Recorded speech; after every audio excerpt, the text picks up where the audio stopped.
Hey, good evening, everyone. It is Thursday night, and we are live.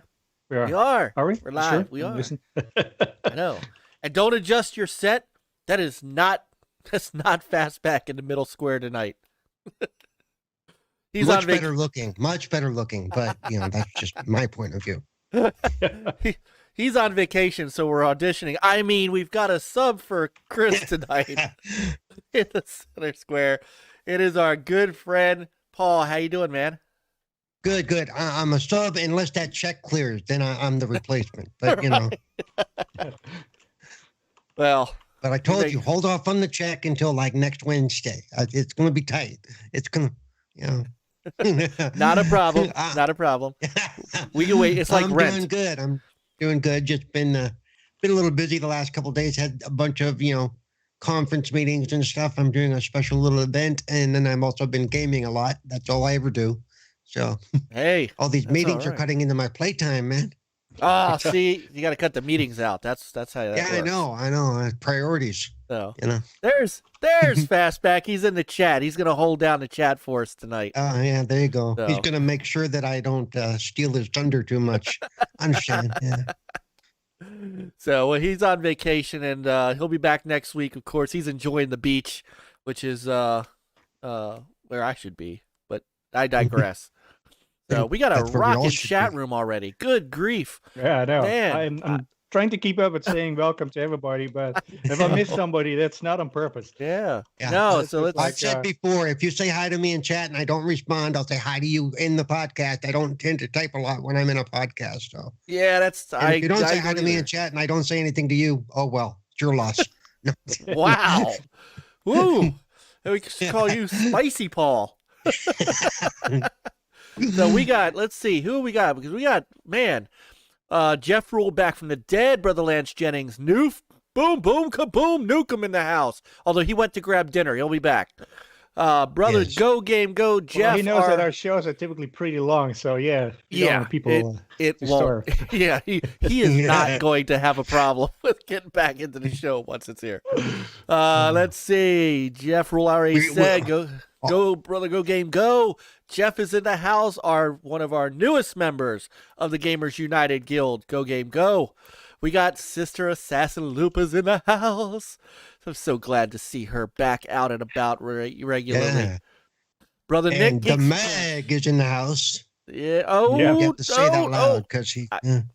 I haven't got down that far. I'm scrolling from the top. So, Generational Gamer. I got my brother J Prime in the house. He's here. Michael Garvey, who just got his NLG hat, courtesy of Fastback and us and the Friends of NLG membership. Thank you very much.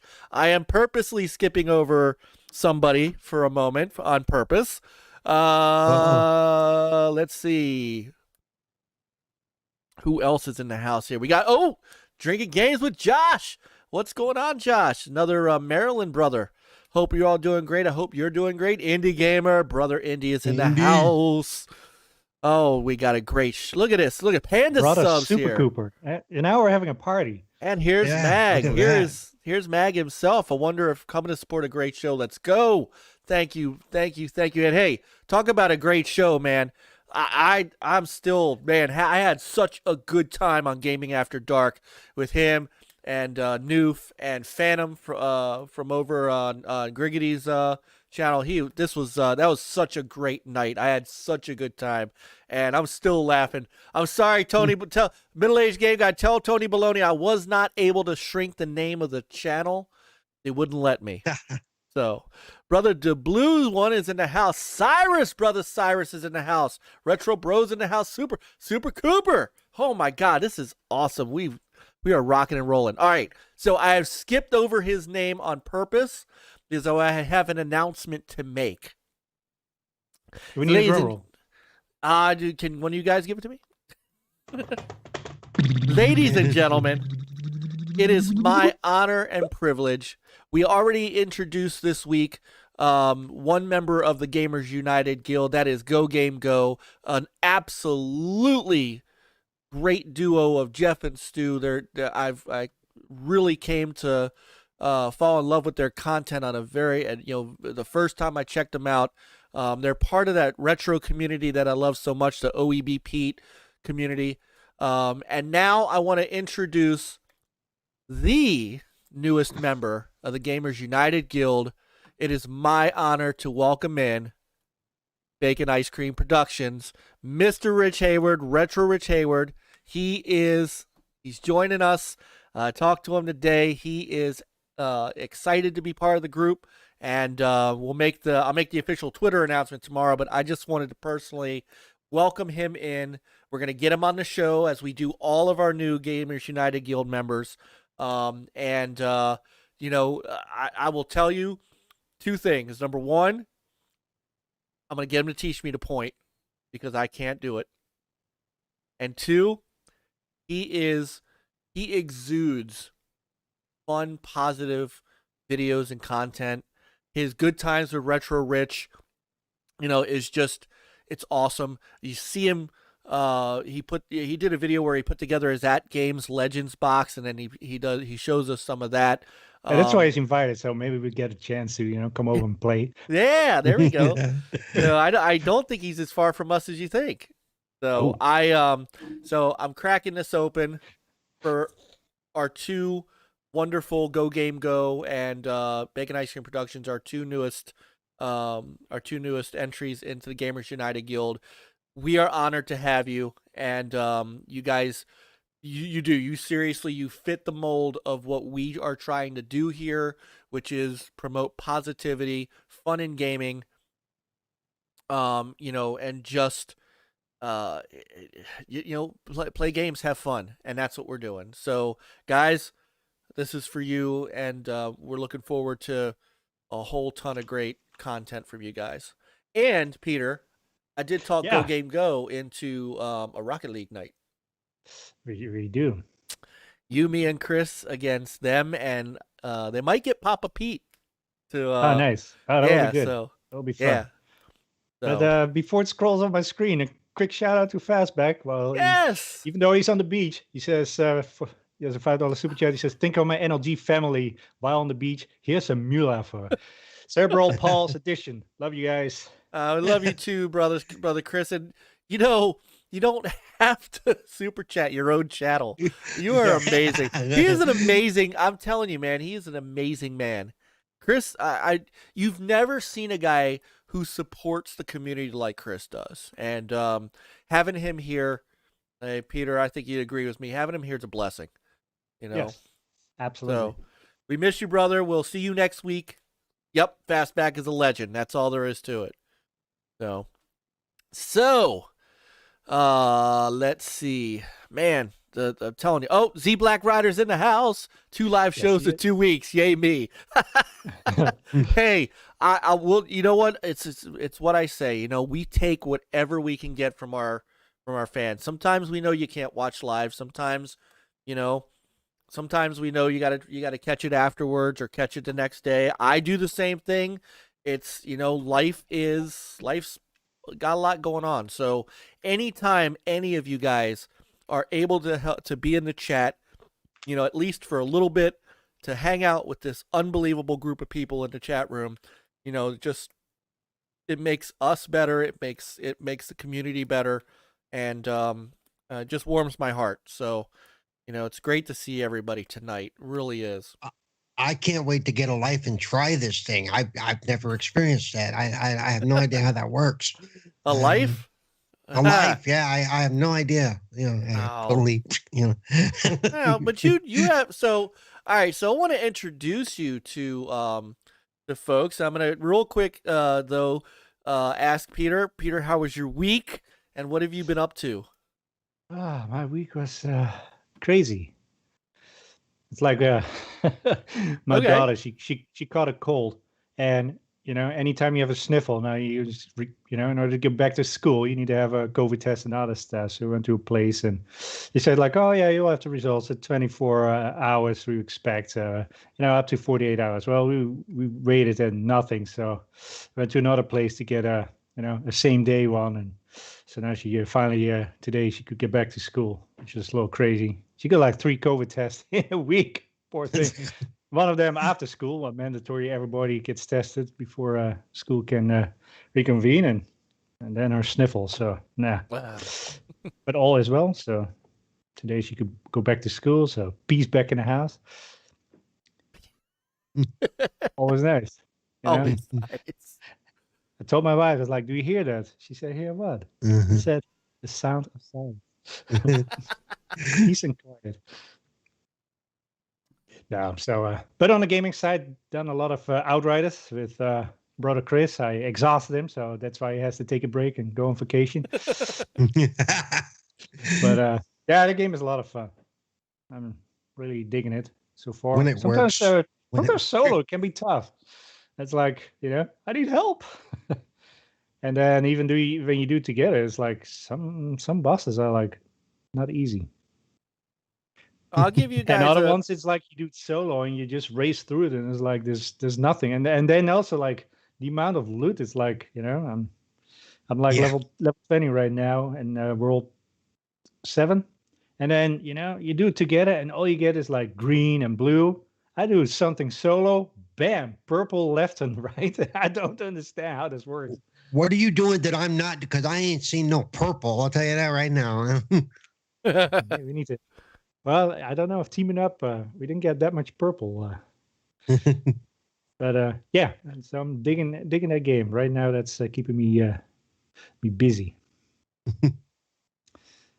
Brother Psychodot's in the house. I think he's stopping in there, getting ready for the Fun Pop podcast, which is coming on in about an hour-ish.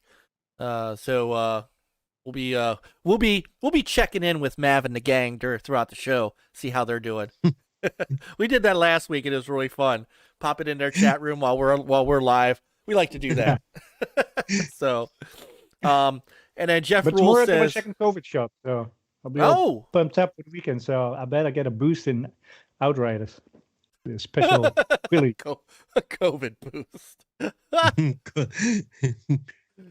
Jeff Rule says, hi, Paul. Welcome and glad you're subbing in and excited to see if you could keep NLG on schedule. If anything, I'm going to make them run late. Trust me. Once I get going, it's yak. There's So. no such thing as us running late. I don't know if you've ever seen our show, Paul, but yeah. Well, you should. Yeah, you remember. We're done about right now after the intro. Right. Yeah. So, and I don't know if you folks have seen, some of you who are all of our wonderful friends of NLG, and they're all here tonight, it seems. Some of you have noticed that your icon has changed from the NLG logo to the GTO red Intellivision Amico. So I added that as a 1 month and greater badge. So all of our friends of NLG who are a month or older now have a red Amico. So all right. They are amigos. Yeah. Retro Bro said I got my $3 worth, so I'm here. So, well, there you go.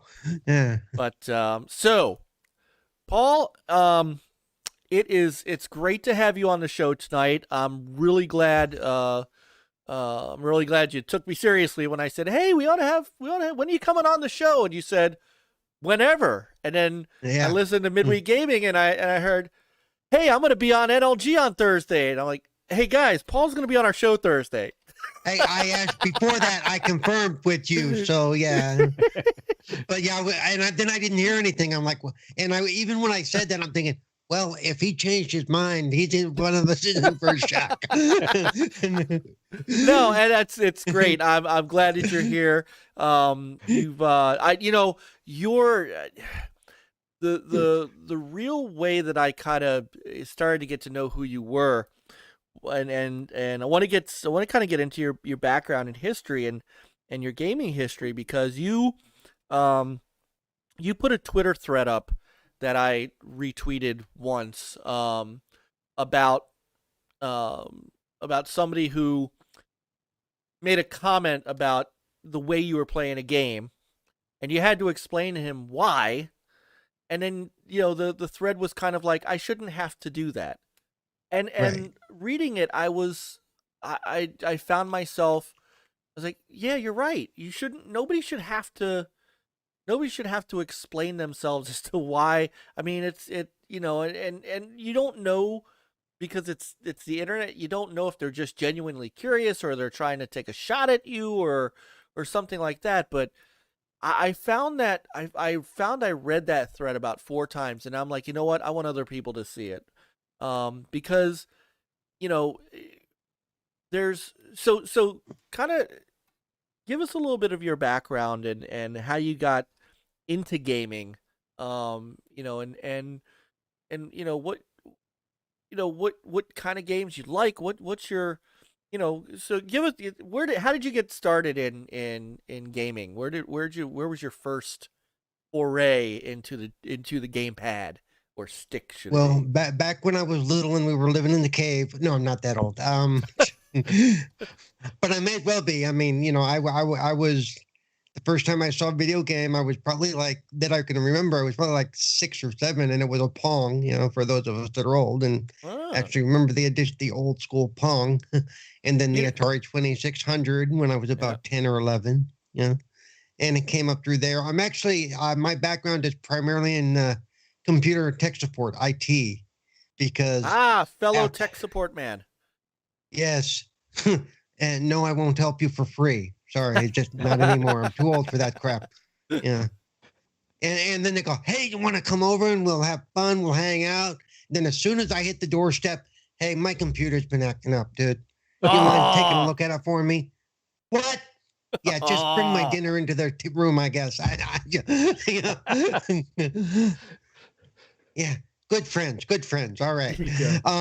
But after the Atari 2600, I actually, when I was in middle school, they had a TRS-80 Model 2, and it had this tape-based loading system. If you've ever loaded off a cassette tape, that's always fun, if not long. But it had a Star Trek game on it that was a shooter kind of thing with antsy graphics, real basic. But I missed the bus so many times playing that stupid game. And that was, then my parents were, you're really good at this computer stuff. So a friend got me a Texas Instruments little piece of crap computer, and the 1 meg upgrade for it was like $100. It's like, okay. But then Commodore 64, and then yes, Commodore 64 brought us awesome. Yeah, yeah, that's the one that I pretty much had. I didn't have any other consoles. I think I got like a Pong, like, well, I had my Commodore 64, someone hand me down, like, oh yeah, here you have something. It's like, oh, what's this? It's like, oh, wish I had that a few years sooner. But for when it came out, the Commodore 64 was amazing. It had what they call the SID chip, was the first sound music chip that was for computers that did stereo sound and crap like that. And it was amazing. But then the Amiga was about that same time.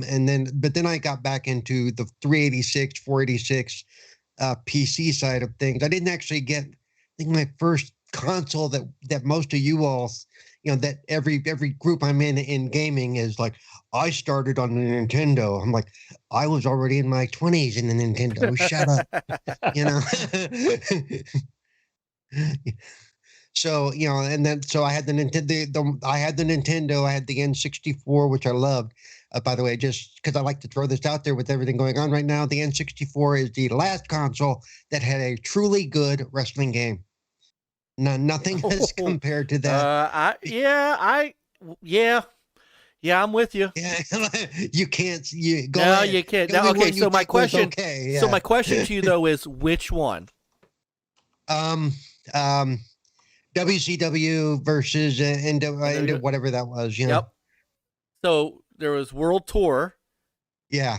And then there was the other one, because World Tour is my favorite, and everybody says World Tour, because after that, with me, and this, we're going to go into this as well. With me, the controls started to get too convoluted to do some of the more basic wrestling moves. That for me to play it, it became left, right, A, B, and twist my hands all up, and I couldn't do it anymore. And even now, today, with today's wrestling games, I don't even try. UFC and all that stuff. Nope. It's on Game Pass. Most of those, I load them for like 3 minutes. I look at them, I try to do a match, and I go, nope, and I unload it right away. Yeah. Hey, Josh and Nicholas know what's up. Josh says N64 had the best wrestling games. Now, Nicholas Darby said No Mercy is the best game on the N64. There's a case to be made. There's a case to be made for No Mercy. I don't remember if I played No Mercy, though. They say that's the thing. I don't remember if I actually played No Mercy. Yeah. There's a case. There's a case to be made. So, but the funny thing is that now, have you tried Retromania Wrestling yet? Not yet. I'm been because of all this COVID crap. I've been a little strapped for cash and all that stuff. So understood. But it is on my list to try because it does look like it goes back to the more simpler controls and the more and it looks fun. It is. It does, and it is. It's the sequel to WrestleFest, though. Right. Oh man, you're getting a lot of love in the chat room. Dreadpool says I have to agree with Paul about 64 being the best and last era of wrestling games. Back from the Dead said Revenge was his. So Jeff Rule, me and my buddies love the 64 wrestling. So you hit some heartstrings there, Paul. Well, and again, it comes down to the control scheme on the N64. It was relatively basic, right? Yes, it was the left, but it wasn't as all of a sudden it was like, okay, to do this finishing move, you have to do both shoulder buttons and the left trigger, and it's like, forget that, Analog stick, mate. Put it at 3 o'clock, 360 degrees. Yeah, and I couldn't do that then. I can't do that now. And for those that go, well, if you just play more, you'll get better. Bite me, okay? Wait, you don't subscribe to Get Good? No, you know how many people tell me, even in some of the DMs we're in and stuff, and I'll go, well, I have trouble with the controls. I can't quite. Oh no, if you just play more, you'll get better. Yeah. What? Yeah, bite me. That's like saying if I take more steps, I'll learn how to walk. It ain't gonna happen, okay? There're just some things I have to deal with. And I know that, I understand that. And when you were talking about my message about, if you're in a game with me and you don't know me, one, if my name doesn't give you a hint that there's an issue, then you're really not paying attention. But by the way, my gamer tag before this was Gimpy P. Okay. That's what your Skype name came up as. I'm like, that's funny. So, well, so I'm gonna be that guy that's gonna be honest. When I first saw your name, because I didn't see the actual Twitter, like I didn't go into your profile, I was like, right. Because there's people that use their Twitter names for funny things. Cerebral could be, I'm in your head. I'm like a tactician. And when I changed it, my mother sent me a message on Facebook, and she goes, "Are you trying to tell people how smart you are?" She knew, I'm like, "You're funny, Mom. You're funny, yeah." No, but I think that it is. First off, so how long have you been, with cerebral palsy? How long have you had it? I was born with my whole life. My whole life. So you've worked through, you've worked through consoles and PC gaming and all that stuff. Oh yeah, that's awesome. Yeah, and I, like I said, I've come to realize there's just some things I can't do. I mean, like what's it called? The one that they're coming out with a sequel finally that I love, Dying Light. I couldn't complete the final fight on Dying Light on my own. I actually had to have a friend log into my account and do it for me, which it was in game, so I was okay with that. But there are a lot of games, especially some of the earlier Assassin's Creed stuff, that I've never been able to complete because of some of the twitchy game mechanics that require you to jump up, turn left, jump quickly, move over to the right. And no matter how hard I try, I just can't do it. My thing is, and going back to my original point, is if you're in a game with me, especially a multiplayer game, and you're playing with me and you're like, God, this guy sucks. Don't just say that to me. There's polite ways to go, hey, dude, we see you're having a problem. Is there anything we can do to help? And I'm more open than a lot of people that are disabled. As soon as I have that opening, I'll go, look, I have, dexterity issues, hand control issues. I'm doing the best I can. And some people will have you tried this? Have you tried reconfiguring the controller to do this?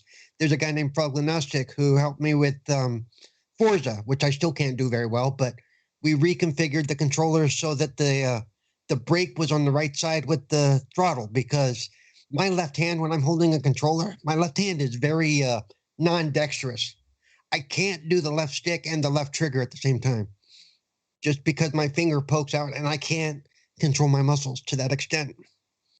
So I will work and try to make things better as I can. But what I don't like is when the chat you're talking about, I don't remember who it was, but I said, I have trouble with the controls. And the guy goes, ha ha, you can't do the controls. And I knew immediately it was directed at me. And I actually stopped the podcast at that point. I said, I need to address this right now.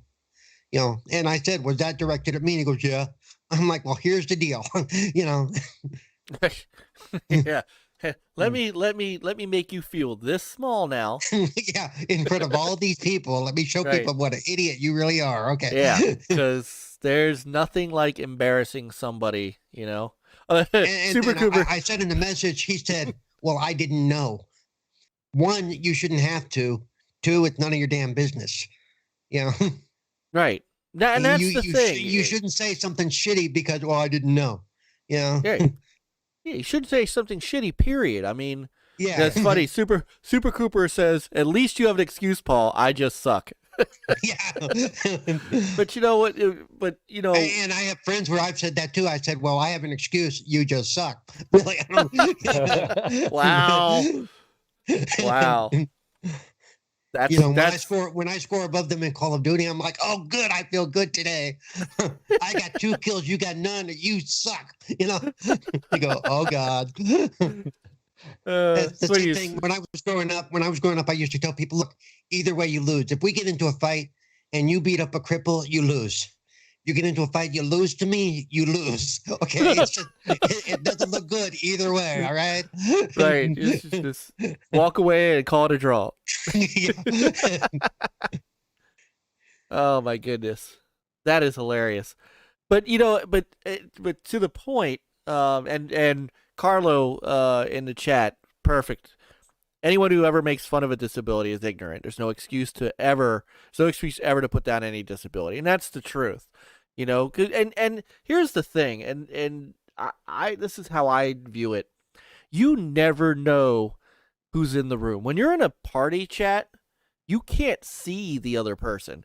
The fact that we do this and we're on camera is one thing, but when you're gaming with other people, you don't know who those people are you're gaming with.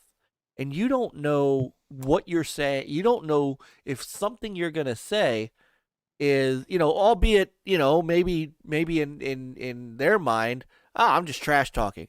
But you don't know who you're talking to. And that's where a lot of the I guess the party chat or the game chat and stuff kind of goes awry, because it happens to a lot of people, but it should never happen at all. It shouldn't. Nobody should be attacking you because you're having trouble with the controls because you have a disability and but here you are. This is what I respect the most. Here you are, despite that, getting in and and working through it and wanting to play games. You're still wanting to game. And that to me commands respect. That's just me. There was a long time I refused to play multiplayer games. And it was because of I couldn't play Call of Duty. I couldn't play, certain games until a friend finally said, look, we play Rainbow Six Siege. We know your limitations. Get the game. Join us. You'll play. And I did that for a while. And then that group kind of broke up. So I stopped again. And then, if you don't mind if I mention it, I joined the ambassador program for Xbox. Great. And I'm an Xbox ambassador. I'm what they call a community champion. I'm kind of nothing special about it. It's just I've been around a while and I'm out in front, basically, as you can tell. Mm-hmm. No. And I because of the ambassador program and the friendships I've made there, I've gotten into being online more. That's what got me into streaming my gameplay. That's what got me fed me over into the podcast side of things and meeting you guys. It all was a stream because I had cut myself off for the most part. because, you know, when you have an 8-year-old constantly telling you suck, you know, there's no reason that you want to play with people. You know, it took me a long time to get over I only play single player games. You know, now I will do the multiplayer games with people I know. I will very seldom do it with randoms. I won't go in and join a random group of people because there's sometimes I just don't feel like explaining myself. You know, I don't mind if it comes up naturally, but I don't want to feel like I have to go into every party going, look, guys, I'm disabled and I'm not going to be that good, but let's have fun. You know, Right. you know, And you shouldn't have to. Old. Nah, you shouldn't have to. So, and you know, it's fun. Nicholas Dobry, my friend Nick, says, I'll game with Paul anytime. So, middle-aged game. And also, that's why those game community nights, you know, with new sets up and whatever are so much fun because, you know, that's how we get to, you know, I'm glad I joined because, you know, it's probably the first time I played with you, and it's, you know, we're having a good time and it's awesome. And I realized too that I'm a little bit different in that because I acknowledge that I suck at these games I play sometimes, or that they choose for those game nights or whatever. I have fun with it. That even if I'm always in last place, if you listen to me, I am honestly having fun just because I'm hanging out with you guys. You know, and I enjoy I have a good laugh. You know, God, I didn't even complete a lap, but you guys all laughed me, haha. You know. I'm generally never upset about that at this point because it's acknowledging myself. It's acknowledging my shortcomings, but going with it anyway. But not being afraid to hang with the crowd. And there are some games we play where I kick y'all's butts, so I'm okay with that too. See, so, see, I'm telling you, and that's okay. And that's it. You do it for the fun of it. So. You do it for the fun of it. I mean, I think you've been even in the ones where somebody will finish below me and I'll point it out really quick. Yeah, but I'm not last on the leaderboard. You know. Nice. All right. So what? Well, let me ask this too. Do you straight up standard joypad, or did you go after the Microsoft the Microsoft pad? I was gifted the accessibility controller. I do not have many connections for it. It really, for what I needed for, it wasn't conducive. I use a regular controller at this point. I had a Elite 2 controller that I preferred, but I went to send it in, and the guy I gave it to send it in, I said, put this in take it to UPS. And I labeled, boxed, and everything. He drops it in a post office box. I haven't seen it since. Okay. So at some point when I can afford it, I need to replace that. But for the most part, I use a regular controller. The main reason I wanted the accessibility controller is so that I was hoping I could hook a flight stick up to it, and for flying sequences like in GTA where you have to fly planes or whatever, that I could switch. I could grab the joystick, but with the accessibility controller, by the way, joystick use isn't native to GTA. That's a developer choice that they make. You know, even though the Xbox recognizes it, the game does not. But if you plug it into the accessibility controller, it only recognizes it as either as a left stick or a right stick. So it doesn't recognize it as a fully functional, 8-point or whatever it is joystick, which is kind of sad. Yeah. And actually, it's something I've been trying to reach out to them about, but been kind of falling flat on that. I'm hoping by the end of this week, I'll have a chance to talk to somebody because I am at Summit this week. For those of you who know what that is, it's a Microsoft event. And we're doing it online. So that's where I've been all day, every day. Nice. But it allows me to reach out to some of those guys and ask them or let them know, hey, can we look into this? And can I say that's one thing I like about Microsoft? That those guys are very approachable. I can tweet those guys once I know who I need to contact. I can, do many ways of contacting them, and they contact you back. They don't just, it doesn't just go into the ether and you go, I hope they got the message, So it's one thing I really appreciate about them. Yeah. Brother Mav's in the house. getting ready for he's also getting ready for the Fun Pop podcast coming on at 10:30. So Yep, I did that a few weeks ago on a Sunday. That was fun. Yeah. Well, he moved to Thursday, so he's on same night as us. So I'm gonna be invading his chat later. So, I think it's awesome. What do you So you guys can talk a little Outrider since you guys have both been playing it, and I had no problem sitting back. I got through the prologue, and I at least picked my character, so I'm a trickster. I got past the first mission, and I'm just waiting to get back into it and play some more. You're still waiting for your invite. I'm still waiting for my invite. That's all right. They found my replacement, Paul. It's back from the dead. Oh, is that what it is? Oh, yeah, he's my gaming replacement now. I don't get all these 3-player only game things. I really don't. I think it should be an option 3 or 4, but I don't understand 3-player. I don't. Somebody explain four character classes. Yeah. Right. So why 3? Why not 4? Yeah. Or, they said, well, sometimes it's hard to find the 4th. Fine, make it an option, Yeah, exactly. Fortnite does the option thing. Why can't everybody else, 4. I've never heard of a squad of 3. What? Yeah. Some poor sucker's going to be the odd man out, Well, I don't understand. I just don't understand why 3. Like, all of it's like, okay, so now I can't play, because, I could jump in, but no, I can't. Yeah, the thing is, it's never enough, right? Yeah. If you do 4, then it's always like that 5th person. It's like, snap. I can't play. At least you can have 2 and 3 then. But yeah. And no developer has ever been able to give me a good answer to why it's narrowed down to 3, because it to me it just doesn't make sense. Like 3. It's like it's too bad. I know. So all right. Well, since but you said, Mike, a trickster, so you create a female character? No, I'm a male trickster. Oh, a male trickster. Yeah.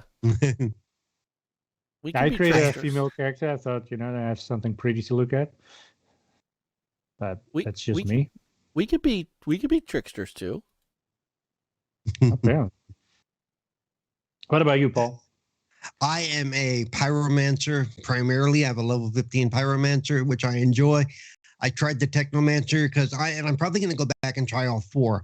I tend to be in most of the games I play, like even Rainbow Six or the Division 2. I like to play the range guy, the guy that kind of hangs back and lets and covers the tanks as they go in, because I'm not good at up close fighting, but you hand me a sniper rifle and okay, we're going to have some fun, Okay. Yeah. So it's just my play style. When I looked at what was able, and the pyromancer is what they call a mid range. So I'm kind of in the middle, and the technomancer is supposed to be the long range, but I haven't had as much luck with the technomancer, but he's such a low level. I'm going to level him up a little more to see if that adjusts a little bit.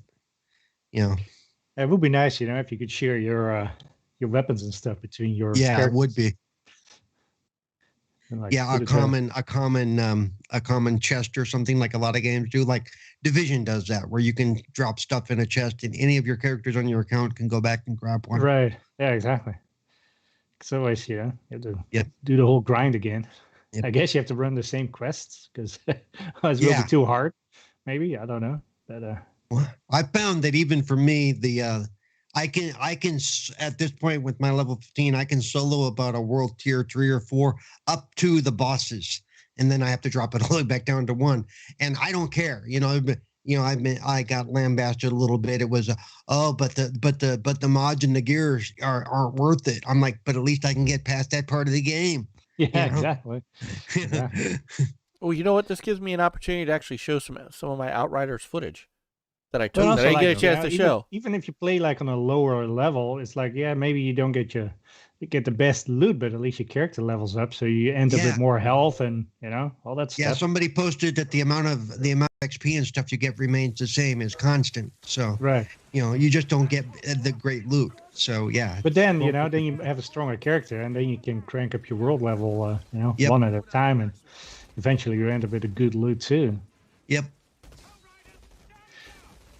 But the game characters, you know, your own character, it's like when she takes off her helmet. Oh yeah, we talked a little bit about it before the show. It's like by default you're wearing a helmet, and there are some helmets is like, how do you even see through it? You know, at least they have an option like you can, you know, visually turn off the helmet and still. I do think it'd be funny if they made them realistic in the point. Some of those helmets have like 0 peripheral vision, so you'd always get smacked upside the side of the head because you have no idea what's outside of that tunnel vision view you have. You know, hey, maybe they have some OLEDs in there and you can see all around you. I don't know. Yeah, but then so you know, and then you get the cutscenes, and the cutscenes, the quality is of. You know, it's a lesser quality in a cutscene than in the, you know, just a regular game. The game has done the opposite of every other game out there. Every other game shows you the cutscenes and stuff for their previews, and they look beautiful, and you get to the gameplay, and you're like, this one, the gameplay looks great, and the cutscenes look like they were done on a 360. It's like, why? And then also the amount of cutscenes, like, hey, let's jump over this, you know, this cliff or... and other stuff that there's a cutscene for it, and I think it's just their way so they can load up the new level, or the new part of the level, which, you know, I guess with the newer consoles, it's, you know, bias that's still necessary. But hey, it's kind of. By the way, I agree. Hive Busters was awesome. I want more like that. Me too. Yeah, Hive Busters was awesome. It looked good too. Yeah, played well. It was a lot of fun. But even coming back to this game, so you have your character and you see your cutscene, and it's like the animations of your own character, the facial expressions are like done so poorly. It reminds me of Andromeda. Yeah, which is a low bar to set. Okay, it's a low bar. Yeah. But and then I don't remember which way it goes with this game, but I don't like the games where either your helmet is on, and then you go to a cutscene and your helmet is off. Right. You go back and your helmet is on, and you go to the cutscene, and it's like, okay, that just kind of takes you out of the whole thing, you know. That's another reason why you should just turn off the helmet in the options. Or the developers could put it in the game so that when you go into a cutscene, you physically see your guy lift his helmet off and put it under his arm. You know. Well, that too, or just keep it on. So you don't have the ugly facial expressions. Save them a lot of programming. Hey, look, you can't see the face. You know, like I said earlier, it'd be like The Mandalorian. You know, this is the way. You never see the guy's face. It makes it a lot easier. You know. Right. And also, like, you know, we need to figure out when you get purple loot versus blue loot, because you know, I played it in a group, and barely any purple loot. I play it myself, and bam, bam, bam, like left and right. I pick up some stuff, and now I'm all dressed in purple. Yeah, so good. And it's like, and I don't think I've seen any purple loot. I'd have to go load my guy up and see. I don't think I've seen. Maybe the developers don't like me. They've been reading my Twitter. I think it might be tied to the world level. So I mean, that probably has to. I think that has to do with it. Maybe, yeah. But still, it's like even when you're in the same world level, it's like when you play with multiple people, the drops are less. So maybe otherwise it becomes too expensive, and they have to divide the cost. I don't know. Because one of my big things, and I mentioned this last night, is, and we're seeing it here. I hate the cover system on Outriders. Really? It's so clunky because look, you're covered and you're aiming down cover and down scope, and then you go back to cover. I do one of my powers, and I stand straight up and I stay stood straight up. It's like I should retake cover. Oh yeah, you're right. That makes sense. Yeah. And the other one is if I end up standing up and I go to click A to take cover real quick, all of a sudden I'm running across the field past 5 guys that are now going to be behind me, by the way. You know? You have to be sandwiched. Like you get shot in both ends. It's like, So it's like, I'm not a big fan of the cover system. I think it's, you know. And somebody said, well, you know, you're holding the A button down too long. Well, if the A button is that sensitive to being whether it's going to run or not, I need to be able to adjust that. Maybe that's just me, but I should be adjustable, you know. Yeah, and I I don't think there's a way to It's adjust not. it. There's not a way to adjust the sensitivity on the button or how long the hold time has to be. Yeah, which is a shame. There's certain games, right, where you can have it either where you hold it or you can, it's just a toggle. Yeah, Like and, these things, or a toggle, with your and things, when you have to hit the button only once, and yeah, I look for that in a lot of games for things like for crouching or for running. That Right. instead of having to hold it down, I can just tap it and go. And Yeah. boom, boom, kaboom is back in the room. Hey, He is. He says, "Who disfraud Paul?" Yeah. Well, fine, boom, boom. Yeah. So yeah, the cover system, I didn't mind it. Now I'm gonna have to go back and think if I Now really you're don't gonna be like it. thinking about it the whole Now I'm time. gonna You be go, thinking about it. Is it really like it? I'm gonna be messaging you. Damn you, Paul. Yeah, no, you ruined the game for all of us now. Yeah. Right. So I do want to know how it is that the enemy is so good. Like, do you see how much? It's a good thing I am a trickster because I can get it's easy to get back my health, but man, it's like every bullet hits me. It's like they're all homing all homing missiles. Yeah, the thing is, they always know yeah. exactly where you're at. That's the other thing, man. They are good at flanking you. Yes. They are That's what I like. But say, for instance, a sniper. So you're poking your head out on the left side, right, of a wall, and then you go behind cover, and then you sneak to another side. Well, guess what? You poke your head down there, and bam, they shoot you already. It's Yeah, like, I know. how do they ever track you? It's like it's a little too. They're too good. Yeah, it really is. Although I mean, would and that's the other thing. How often they throw grenades and they're like right on you.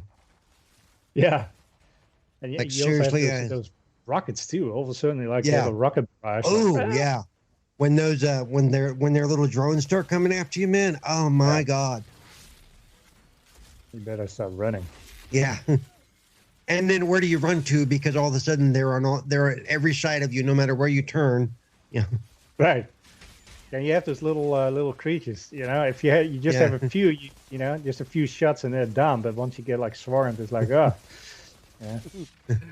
Caitlin Especially says when two you have brothers and a a Paul. particular map and there are like a lot of rocks and stuff, and you get stuck wherever whenever you dive and stuff. It's like, oh no, come on. I'm hoping they're patching next week. That's supposed to fix that. I just saw a tweet about it a little while ago, article.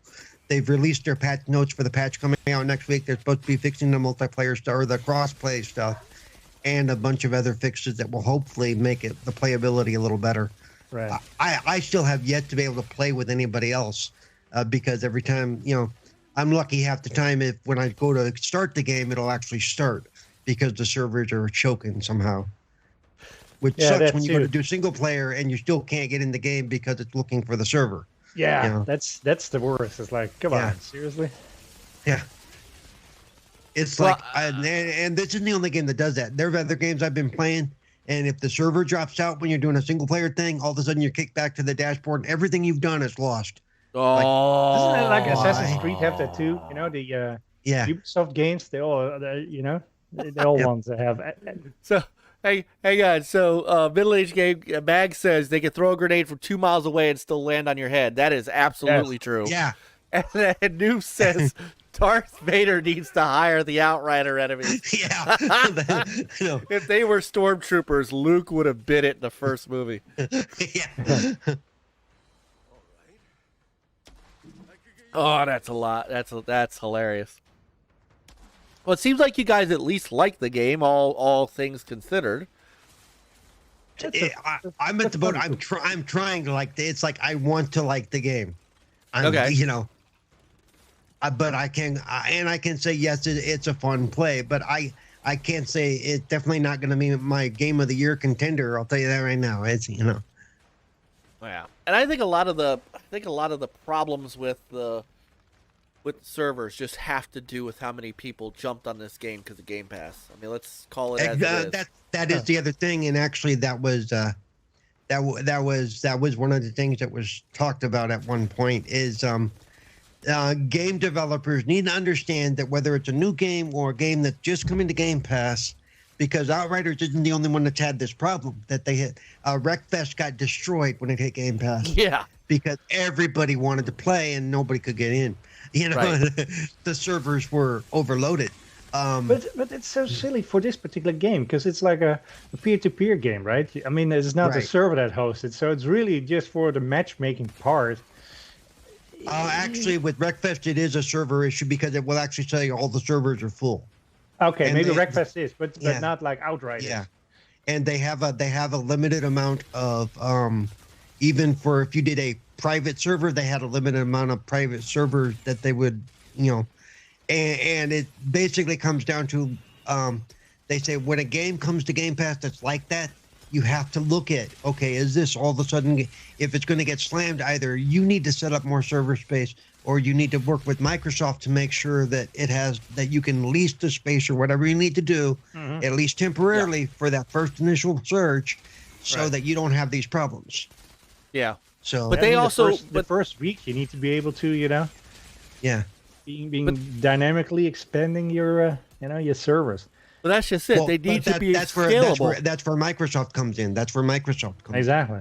But Right. they only do that if the developer says, hey, we want to set this up before we ever go live. You know, Microsoft isn't going to do that on their own. They need to Oh, have, yeah, absolutely. Yeah, no, you're right. Yeah. I mean, even during development, they have to know that this is what they're going to do, you know, right. or how and what. No, it's Brother Pong. And Hey, Pong Soul. Brother Pong, the professional podcaster. That's what we're gonna start calling Yeah, I him. know. Pong Soul, the professional podcaster.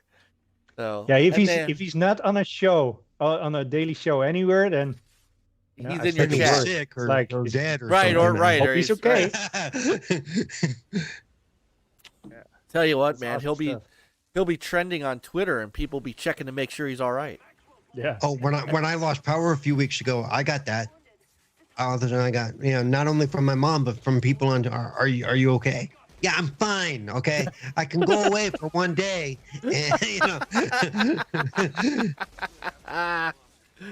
Oh my god, that's hilarious. Well, better than the other way around. Like, yeah, Yeah, I thank know. goodness he's Better than finally what a I'm day- afraid of finally is a I'm day going to day pass off. away and nobody's going to find the body for like a week and a half, you know. And Oh. of course, at that point, I really don't care what it smells like, you know. So, you Oh.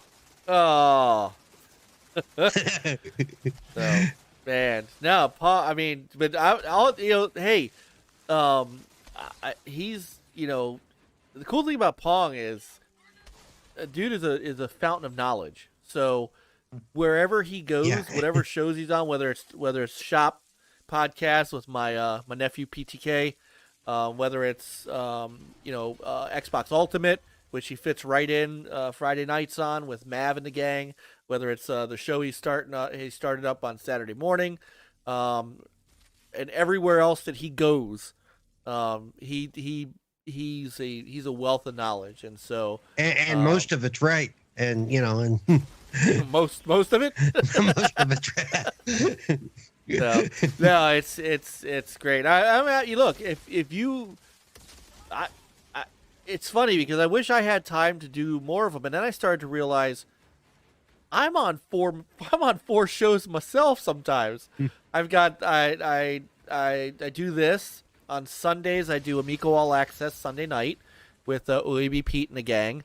I'm doing at least part of Amico After Dark on Wednesdays until my wife comes downstairs, and then I have to, you know, I have to go because happy wife means I get to do this show. And and then it's I have been like, I was completely honored when Noof asked me to be on Gaming After Dark. I was like, wow, I said to my wife, because I had to ask her permission. I said, you know, I don't know what it is about me. You know, I'm just a goofy gamer with a, you know, that just happens to do this and love it. I'm not a great content creator. I'll be honest with you. I'm working on finishing up a video on shoot 'em ups. The old shmups, going back to Space Invaders and, you know, all that stuff. Oh yeah. And I'm struggling with recording my vocals over top of the gameplay because I'm like, I don't know what the hell to say. I'm better off the cuff, and I'm better writing than I am speaking. So I'm the same way. I'm working on some scripted stuff. I want to break out of gaming a little bit. I want to do movie reviews, but with a twist type of thing. But that all has to be scripted, and I'm not really. Either I'm lazy or I'm just not. It doesn't, because I will have ideas and stuff. Go, that sounds good, but yeah, when it comes to actually putting it on paper, that's where I kind of get bogged down. Whereas we do stuff like this, that's more off the cuff, more conversational. You can see I'm quick. I respond quickly, and I try not to sound too stupid, most of the time,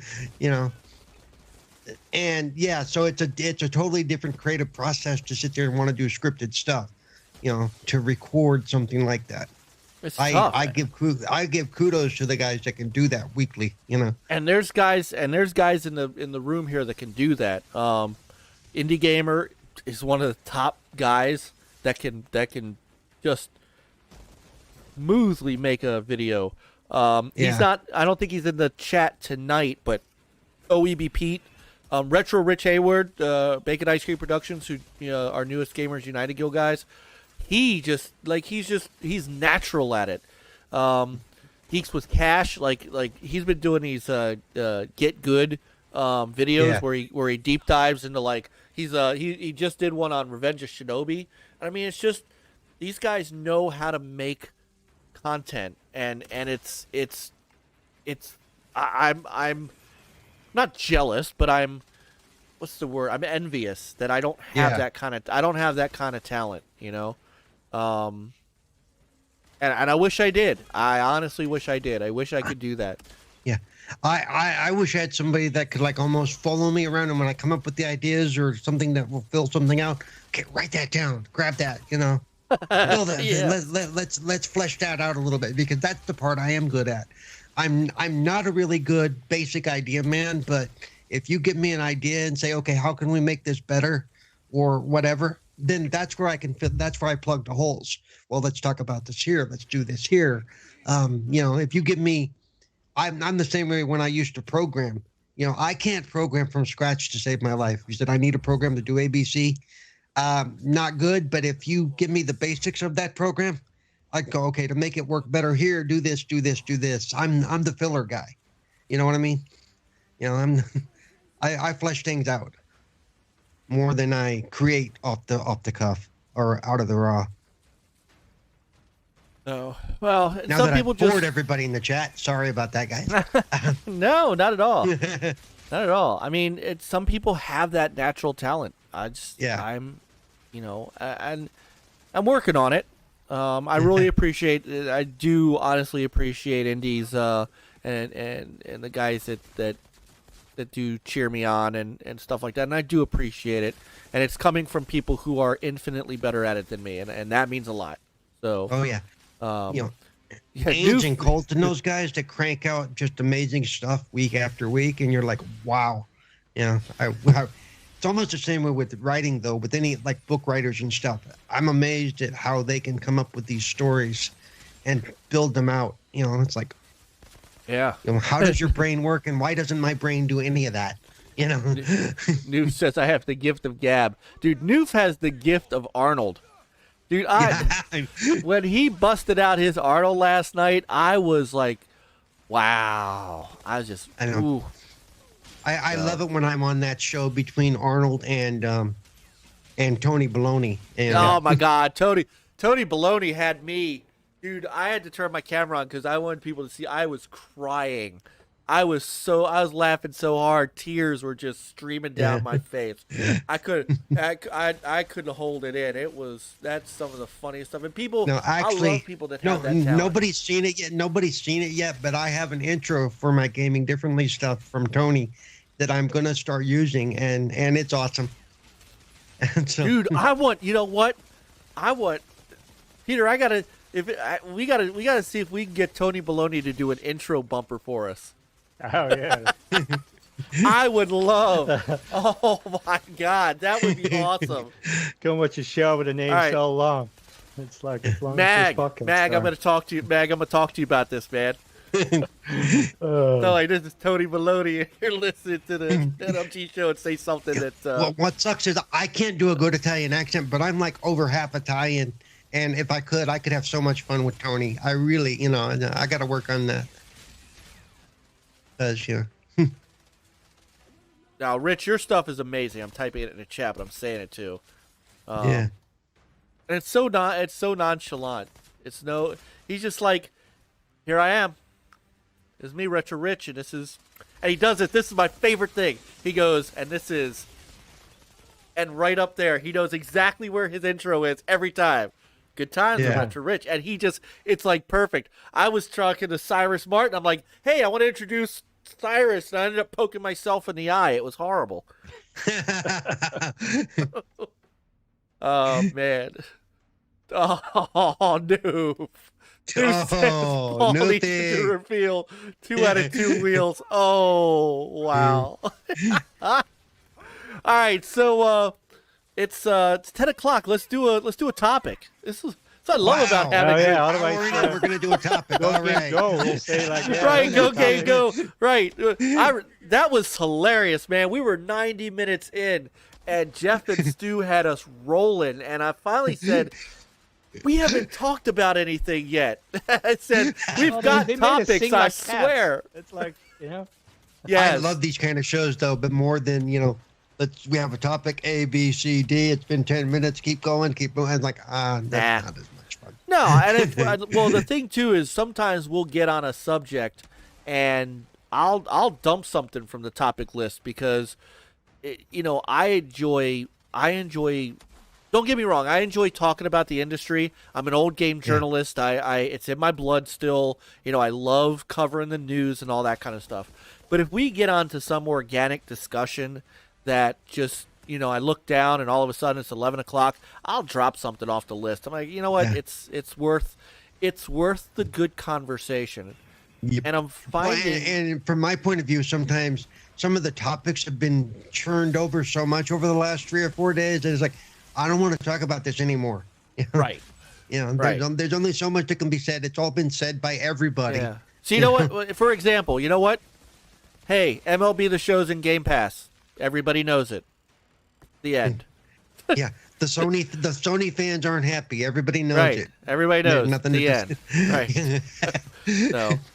So I'm going to touch. We're going to touch on it because it is big news. I mean, it is something, and I do want to get Peter's take on it and your take on it. I mean, it is pretty big news from an industry standpoint. So we're going to touch on it, but at the same time, we're not going to spend 45 minutes talking about how this affects, like all right. It affects my wallet. Well, yes, actually it does. So $70 that I don't have. All right, so we're going out of order. Fuck it, we're going out of order tonight. So I'm gonna leave the game. I'm gonna leave the Outriders running too. So let me ask you guys this question. All right, this is a great thing for Microsoft. Obviously, we knew this was coming. We didn't know the Game Pass part was coming. We knew that the show was coming because 2 years ago, MLB went to Sony Santa Monica or Sony and said, "Hey, that's a nice license you have there. Be a shame if be a shame if something happened to it." And so they said, "Well, what do you want?" And they said, "Well, we need you to make this for multiple platforms." Well, what about this conspiracy theory? What if Microsoft went to MLB and saying like, you know what? We need that license because it's gonna go in Game Pass. Yeah. We're gonna make lots of money for you because we haven't had a baseball game in over 20 years. Exactly. Right. Right. And MLB said like, we could, but then it's like they don't want to be jackasses, and it's like let's go to And they could have said. So then they went to Sony and say like, hey, here it is. You either make this for a multi-platform or it's going to the highest bidder. Right. Who has the biggest pot of money. And Microsoft and Sony. I mean, that war chest doesn't. Microsoft does have, deep. And they do have a baseball IP. People forget that they purchased the High Heat baseball IP from the 3DO company. Yeah. They own an actual IP they could use. However, and and the truth is, MLB The Show has been probably the best baseball game since the PlayStation 1. 989 Sports, which became Sony Santa Monica, with the exception of their NFL game, which was always trash. Every other sports game in the 989 Sports portfolio was always awesome. What was weird about the NFL game was the NCAA Game Breaker was fantastic, but NFL Game Day was horrible. And I don't know why. I don't know how that happened. It was the same studio doing it, but I digress. Well, I guess you can be good at everything then. I guess. But MLB The Show, and I even have MLB on my PSP. I mean, I love that series. And for it to come out on the Xbox is something special. Microsoft could have brought out High Heat, but why do that when you can have the best game? It's an interesting theory you have there, Peter. Maybe they, I don't know. Maybe they do. Maybe they went to it. I don't know. I don't know. Well, I don't think it's very possible, but yeah, in the difference between High Heat and MLB The Show is MLB The Show at this point is a proven winner. Okay, Yep. It's if they redid High Heat, they'd have to kind of rebuild, reconstruct the wheel, as it were. You know, because it's been a while. Well, because it's been a while since we've seen that IP. You know, well, if it's going to be the same road as EA trying to get out a NBA game, you know, we know how that goes or went. Yeah. You'll have to ignore the dog. I can't do a thing about that. Not my dog. It's okay. It's not your dog. That's okay. No, I As long as he doesn't start chewing on you, you'll be all right. Yeah, I mean MLB is a proven commodity, and you know, for better or for worse. See, I didn't understand how this was such a big deal, considering that Microsoft puts games out on their platform. Minecraft is still on PlayStation, and in fact, didn't they bring Minecraft Dungeons out, which was a new game? Yeah, I believe so, right? And didn't they publish it? Yeah. So, I think it's only a big deal to the fanboys, or the basic reaction is, hey, that's ours. What are you doing giving to them? Right. It's like, what the hell are you talking about? Right. And when that all started to hit, between that and hey, we're releasing games on PC too, all of a sudden you're getting God, the dog going nuts. All of a sudden you're getting I mean, there's a petition to have Ryan removed from PlayStation because he's giving away our stuff. You know, it's like, and then Sony, I don't know if you saw the story the other day. Sony doing damage control, going, we had no choice in that. That was all MLB. I'm like, that's a Sony-owned game. You own the IP. What do you mean you had no say in it? Well, it could be by the publisher, you know. This is kind of funny. Like, typically the publisher Sony Santa Monica, that's them. You know, you know. But how would it typically work with a publisher? Who's making the most money? The publisher? In the end, probably, yeah. So, you know, that's the whole thing. Games going to MLB, PC, MLB going to Xbox. You know what this means for Sony? More money. Right. In the end, yes. Yeah. Yeah. MLB on the Xbox is actually published by MLB. Not published by it'll have Sony Santa Monica's logo on the box, but it's going to be published by MLB. Right, but Sony's going to get some of that back end money. If their name's on the box, they're getting some of that back end money. Absolutely. And that's why I think you know, the deal for Game Pass could be made, because, you know, for MLB, you know, they get a lot of money up front, and, you know, they don't know how this game is going to do on Xbox.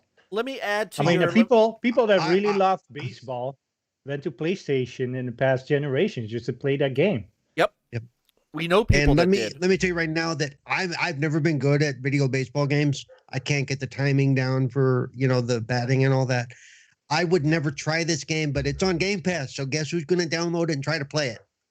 Exactly. You know, it's going to, And I can't be the only one who otherwise would go baseball game. I suck at baseball game. I'm not gonna go throw 60, $70 at a game that I may not be able to play. You know.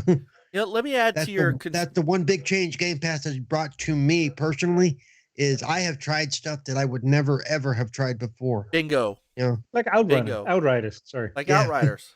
You know, I might not have bought it, but now that it's in Game Pass, I'm gonna check out, and now I like it, so I keep playing it. I'm gonna check out and stream. There's a game on there that kind of I like these quirky games like White Knight, which was a really neat little game. What was it? Not Crimes and Punishment. There was a something in Bullets. I know what you're talking about. I can't remember what it was called, but I tried Blues it too. and Bullets. Blues and Bullets. Blues and Bullets. I'm going to try out, and I'm going to stream, and we'll do it. You know, so we'll do it together. Me and our awesome friends, Genesis Noir. That looks like a game that I wouldn't have thought to spend $30 on, but it's in Game Pass. You're darn right. I'm going to take a shot at it if it's any good. You know, and look, if Outriders is that good and people like it, when it leaves Game Pass, you can still buy it and get a discount on it. Yep. So, I even just the other day, because for multiple reasons, one, I could get Microsoft points for doing certain things in it. I installed the Ori and the Will of the Wisp. There you go. I've seen that game streamed, and I knew that I wasn't going to be able to play that game. That's not, it's a platformer. It's beautiful. I wish I could play it. But after about 10 minutes, I was like, as soon as I get those Microsoft point, that achievement thing going, I'm done. I'm, whatever I got to do, I'm going to do that much. And then I'm going to uninstall it. Not because I don't like it, but because I personally cannot play it. And there's very challenging things in there. Like, I'm stuck at a stage, and I don't know if I ever be able to get past it. Yep. As a disabled gamer, that's the biggest thing that Game Pass has given me. The option to try stuff without the threat of, I just wasted my money. Because before that used to happen a lot. Oh, this game looks great. This is right up my alley. I love the way, this kind of story. I get the game. I try to play it. I can't finish it. It's like, let me add to the conspiracy theory, Peter. Let me add to your conspiracy theory. This is fun. Yeah, this will be fun. Yeah. And I have not heard anybody else say this, so I'm not repeating something somebody else has said. What if part of this? I mean, let's be honest. This is Sony's first Xbox game, right? Right? What if Microsoft? I believe so. Yeah. What if Microsoft put some development muscle into it to help them with the Xbox version, and in turn, a little Game Pass action? Obviously some money too. But what if they helped Sony with development? You may never hear it. Nobody may ever admit it. Because I mean, trust me, if you think the social media community went nuts over this, could you imagine the meltdown of Twitter if it ever came out that Microsoft sent people and cash to Sony Santa Monica to help them develop the Xbox version? Could you imagine the utter people would actually fly and go, they would picket outside of Jim Ryan's house. I mean, hey, I want you to realize something too, that there is a historical precedence for the precedence for that. I can't talk. Remember back in the late 90s when Steve Jobs came back to Apple, and Apple was hurting, Apple was strapped for cash, and who stepped in and said, hey, if you let us put this on your machines, we're going to give you the influx you need to do this whole iMac thing. It was Microsoft. Yep. It was Bill Gates. Yep. So they have been known to help the competitor because they know that in competition is good. Well, yeah. And they did. Look, I get that they didn't have a choice. And given the choice, I totally get it. Given the choice, MLB The Show would not be on another platform. No doubt about it. I get it. Well, I see that's where I disagree. I think their whole line about we didn't have any choice or any control, I think that's Sony damage control because of their fanboys. Sony never admits when they screw up. They really don't. I mean, this is the same company This is the same company that put crap on our computers without us knowing it.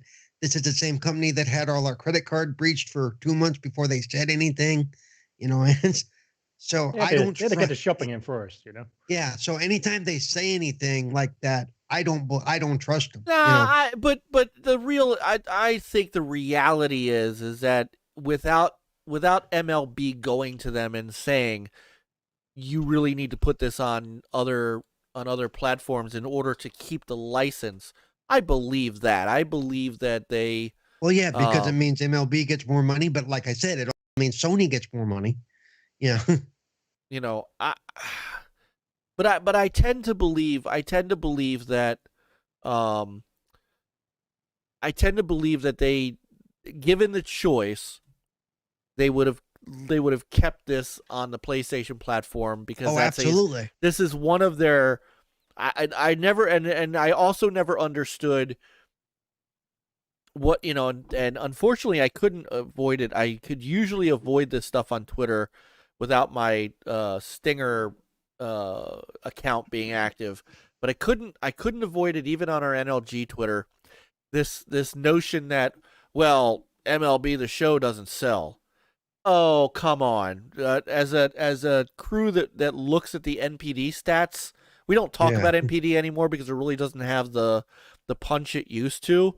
But every year in April and May, MLB The Show would be in the top 10 and sometimes the top 5 of sales for Sony. Right. It's a big seller for them every year. So this idea that just like with football, with baseball, it's spring training time. Okay, new baseball game.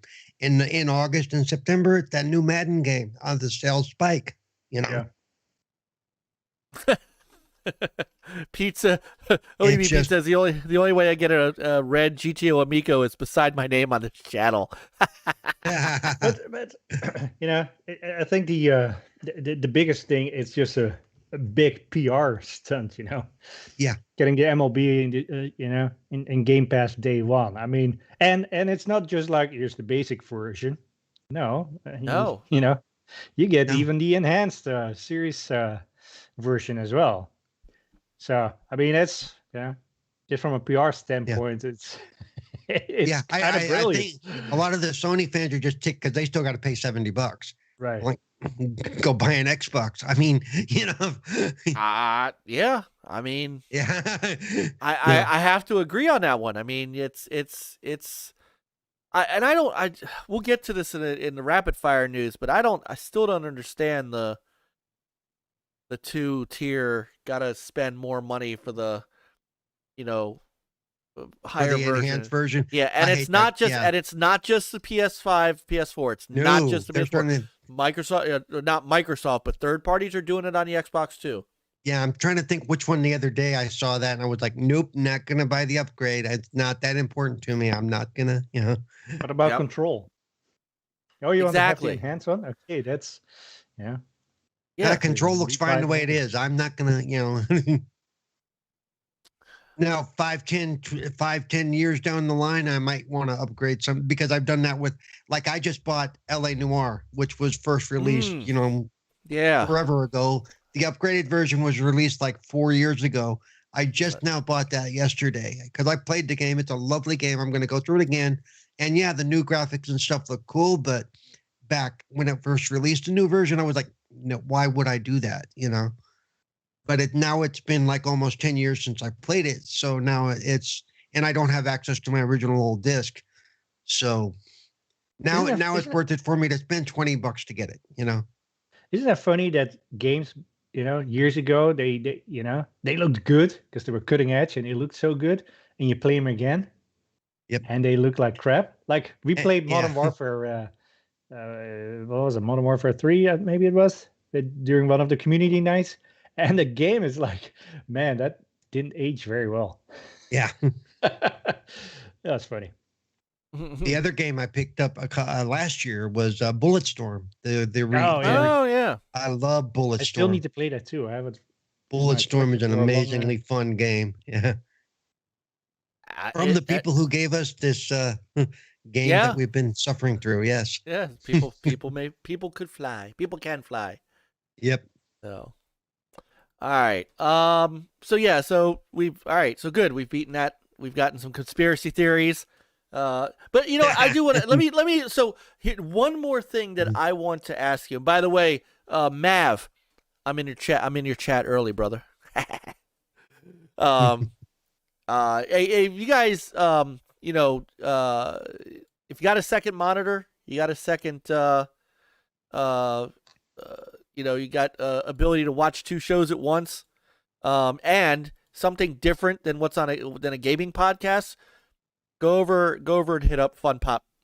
All right, go hit our brothers up at Fun Pop. Go hit Mav and Yep. I'm Mav in and the chat Psycho now. and 3. Yep, I'm in there too. It's a different type of show, and you know what? When we're done here tonight, if they're still on, head on over. You hanging out with us tonight. When you're done here, and if they're done, go check that show out on replay.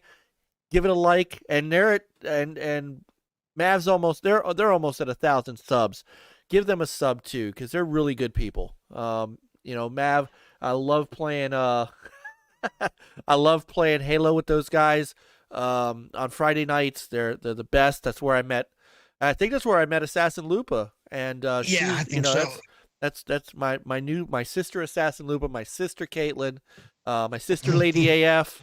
I've made such good friends thanks to not just OEB Pete. Like through OEB Pete, I've made a ton of friends. Through Mav, I've made another ton of friends. So please go support. Please go support them. And they're Gamers United Guild on top of that. So please go support them when you're done here. But yes, please go support them. So, but talking about the MLB, the show in Game Pass day 1. Yeah. What do you think the next one is going to be? Ooh, good question. I heard some rumblings that it might be Battlefield 6. What version is 6? Really?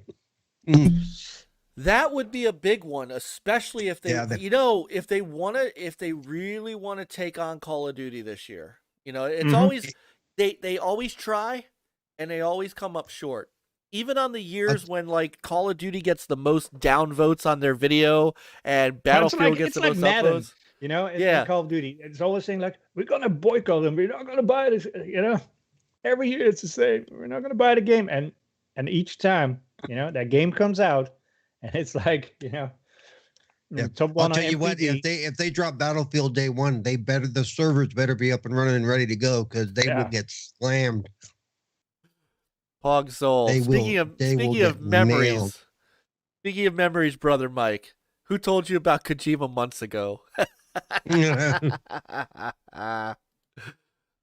another one that's running around. Is Kojima working with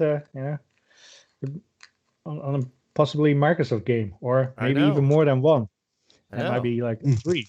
All right, before we get to that, I wanted to ask you guys one more question about this as it relates, because this is the other thing that I've heard over and over and over and over. Sony needs to do something. They need to respond. They need to respond to Bethesda. They need to respond to this. People are losing their minds like, Sony needs to respond. Does Sony need to actually do anything or respond to these moves? Or I want your takes on this, because I'll give you mine in a second, but I want to know what you guys think. Do they need to respond? Like, I mean, the thing is, like, they're this whole, let's say, next generation, even though it's here, but they have been very, with news and other stuff, they've been a little bit, I don't know, quiet at times, and then all of a sudden you have a little bit of news, but all they have to do is they have to say one little thing and the crowd goes wild. Yeah. And all they have to do now think is that's like part of what people are seeing is they, Xbox, Microsoft is for the last couple of months, ever since, especially since the beginning of the year, it's been banger news, boom, boom, Every boom. week they have news. Yeah. and Sony has. By the way, we're I not mean, allowed to say banger on my show. I'm sorry.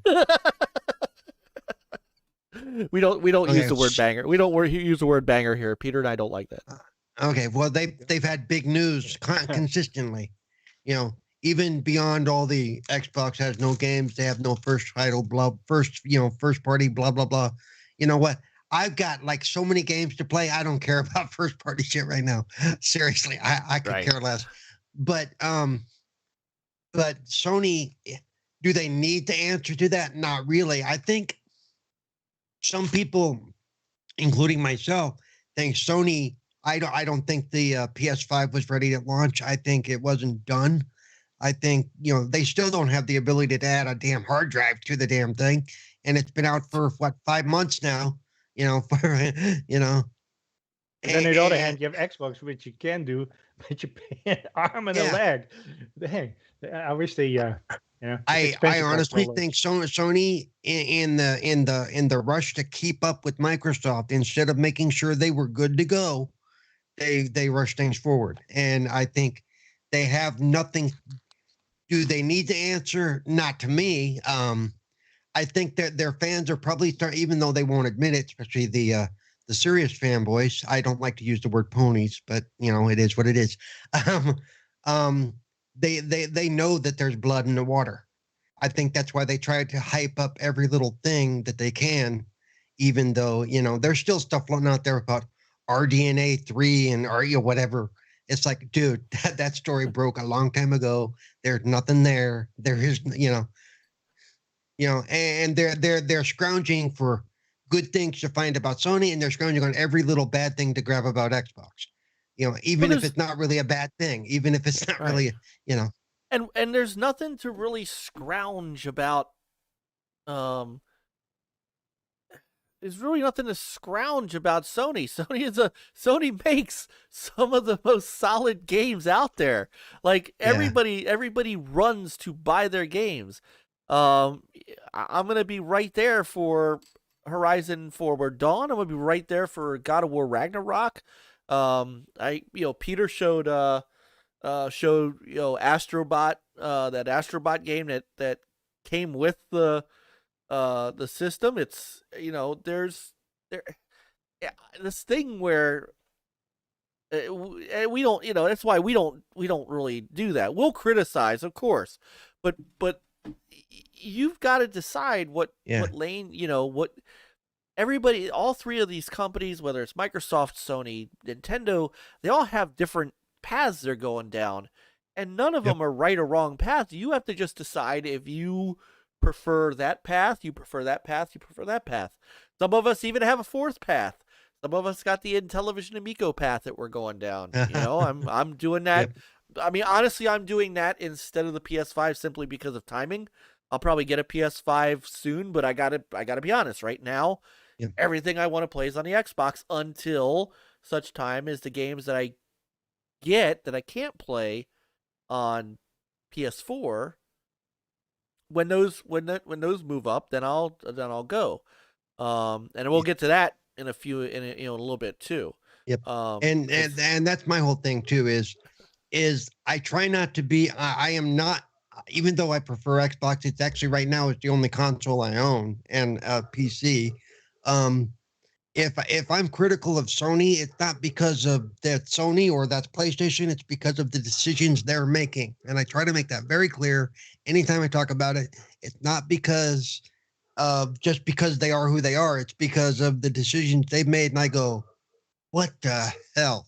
If that's my first, and I'm probably more critical of Xbox when they do stuff, than I am of Sony, because the Xbox stuff could directly affect me on some level. Right. But any company does certain things, I'm going to go, what were they thinking? Right.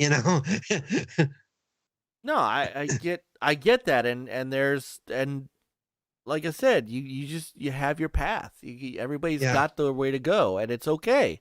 And you're allowed to like it too.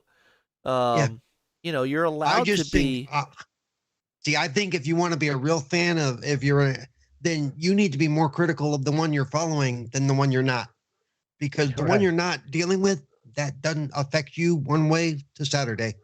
You know, the one that you are deeply invested in, their decisions affect you. You know, Right. that $200 for 1 terabyte of memory, that sucks. Okay. I understand it's new technology and all that, but still, that is out of my price range. That's half the cost of the damn console, you know? Right. No, I get that. That's why I Yeah. haven't bought it. No. All right. Well, I'm glad it's great answers, guys, and I do. I don't think they need to either. I don't understand. I don't understand the reason for it. I don't understand why everybody thinks they have to respond. No, all they have to do is just keep doing what they do, and make their game. You know, Naughty Dog just needs to keep pumping out quality titles. You know, Sony. Well, Japan's not really doing anything now, but Sucker Punch just needs to keep pumping out good games. Insomniac just needs to keep pumping out good games. That's the one thing they need right now. Insomniac needs to get Ratchet and Clank out the door. See that? Yep. I think that's, and I don't know if maybe they're. Here's another conspiracy theory. Do you guys think they're waiting? Delayed. Yeah. Do you think they've delayed it because there aren't enough consoles out there yet, and they just want to get a higher cell base? I think that's far-fetched, but I mean, could be, but I don't. See, I don't think they need to respond, but when they do respond in whatever they do, they need to make sure whatever they do is ready to go, that it's ready for prime time. I'm sorry, but like I said, their console launch was, that thing was not baked all the way through. Okay. And it's still not, the fact that they still can't do the things they promised. And like I said, there was November, it is now, April. I mean, if Xbox was doing that to me, if Xbox said you still can't connect your external hard drive, I'd be like, what the hell? Right. Well, look at, for me, they took out the HDMI pass-through. Yeah. There's things that they've done along the way that I don't agree with, Yeah. If you know anything about me, I'm still angry that they, about how they treated Kinect. Also, the digital audio out is no longer there, and that hurts quite a few of us, actually. That made me that forced me to upgrade my receiver. So yeah, I had to go but get. Even the Kinect, I mean, why is that not even? I know you cannot use it directly. You need to have one of the adapters to connect it to USB. But why is it no longer supported?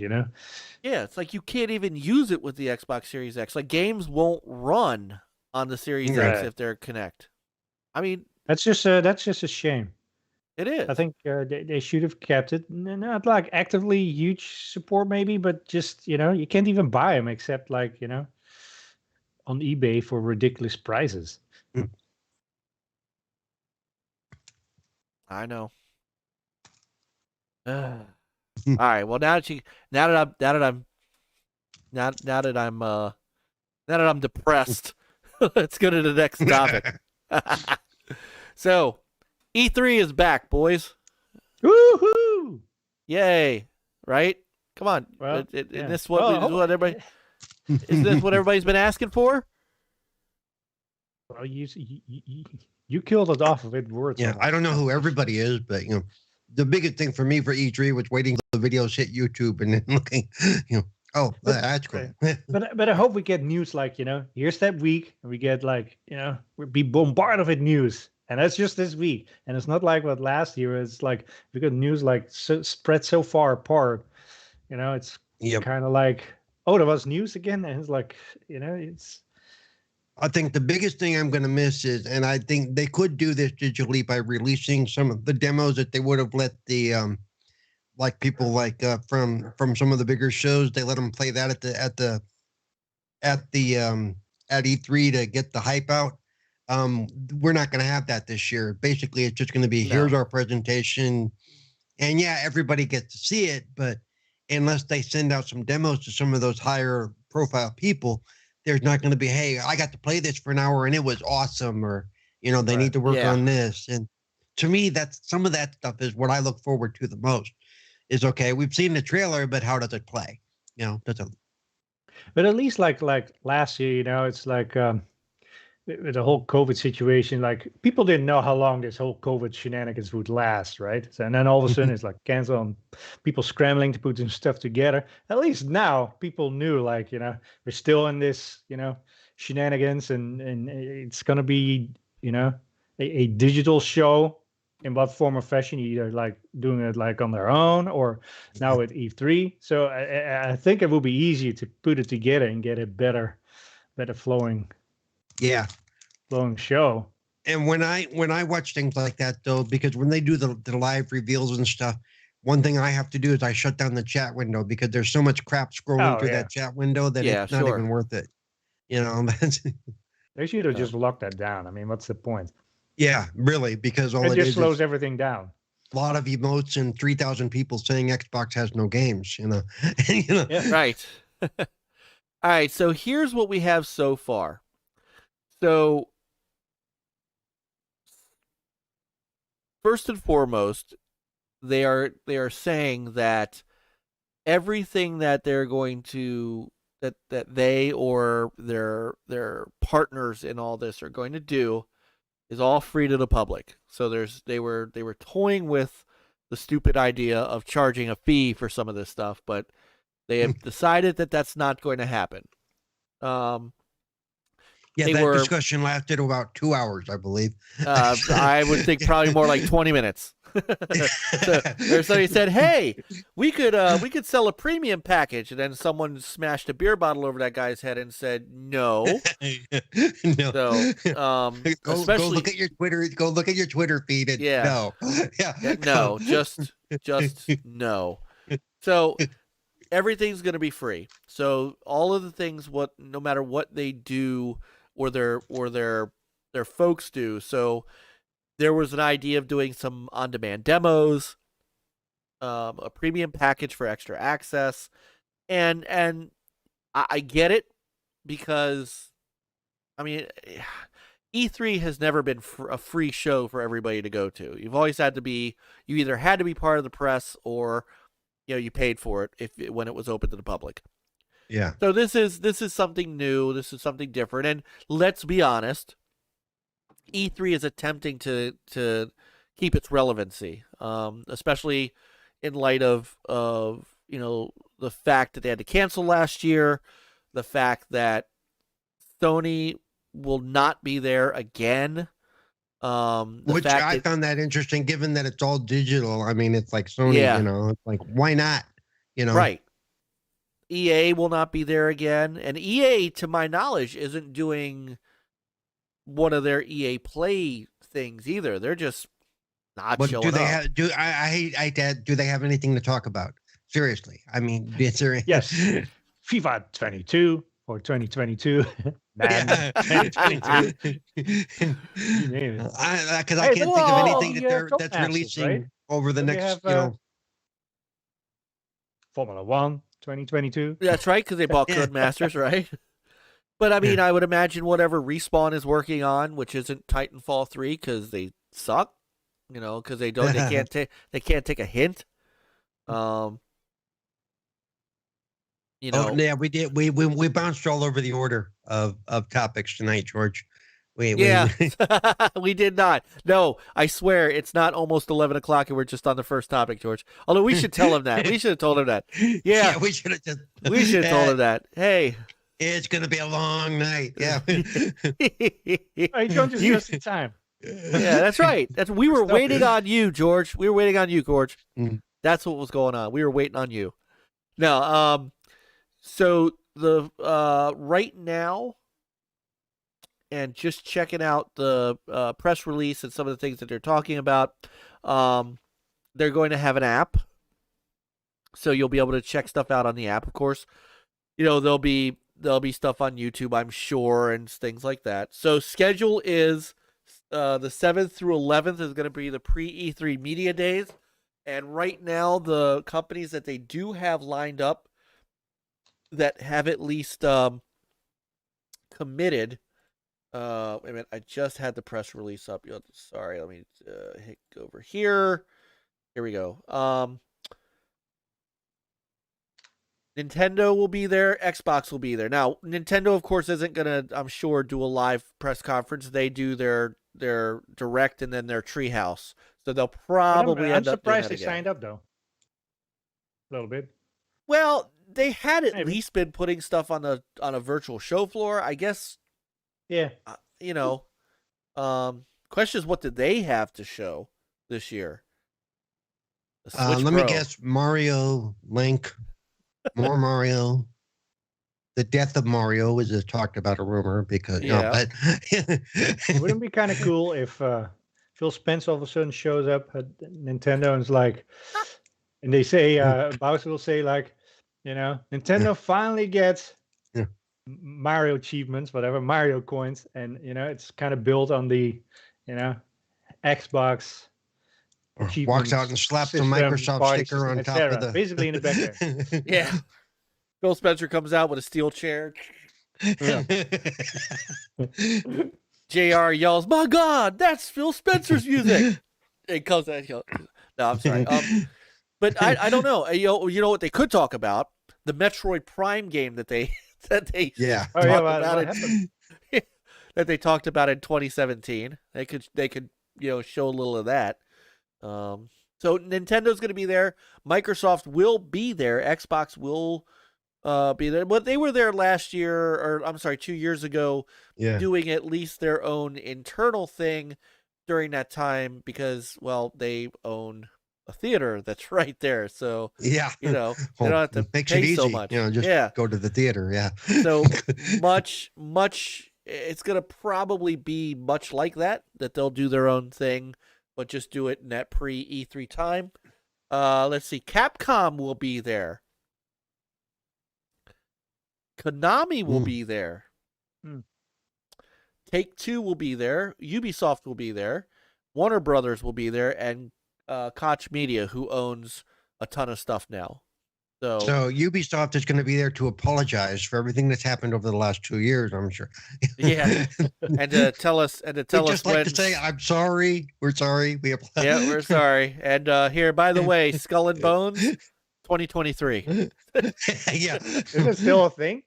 Is it still I don't know. So they're just gonna come out and go, "I'm sorry, no Splinter Cell," and that's the end of their press conference. Yeah. As people are throwing vegetables at them. Right. Well, I'm going to say, get That's back right. in the Animus. Sam Fisher is dead. Okay. Right. So Michael Ironside will be in the audience going, "Boo this man! Boo this man!" I don't understand.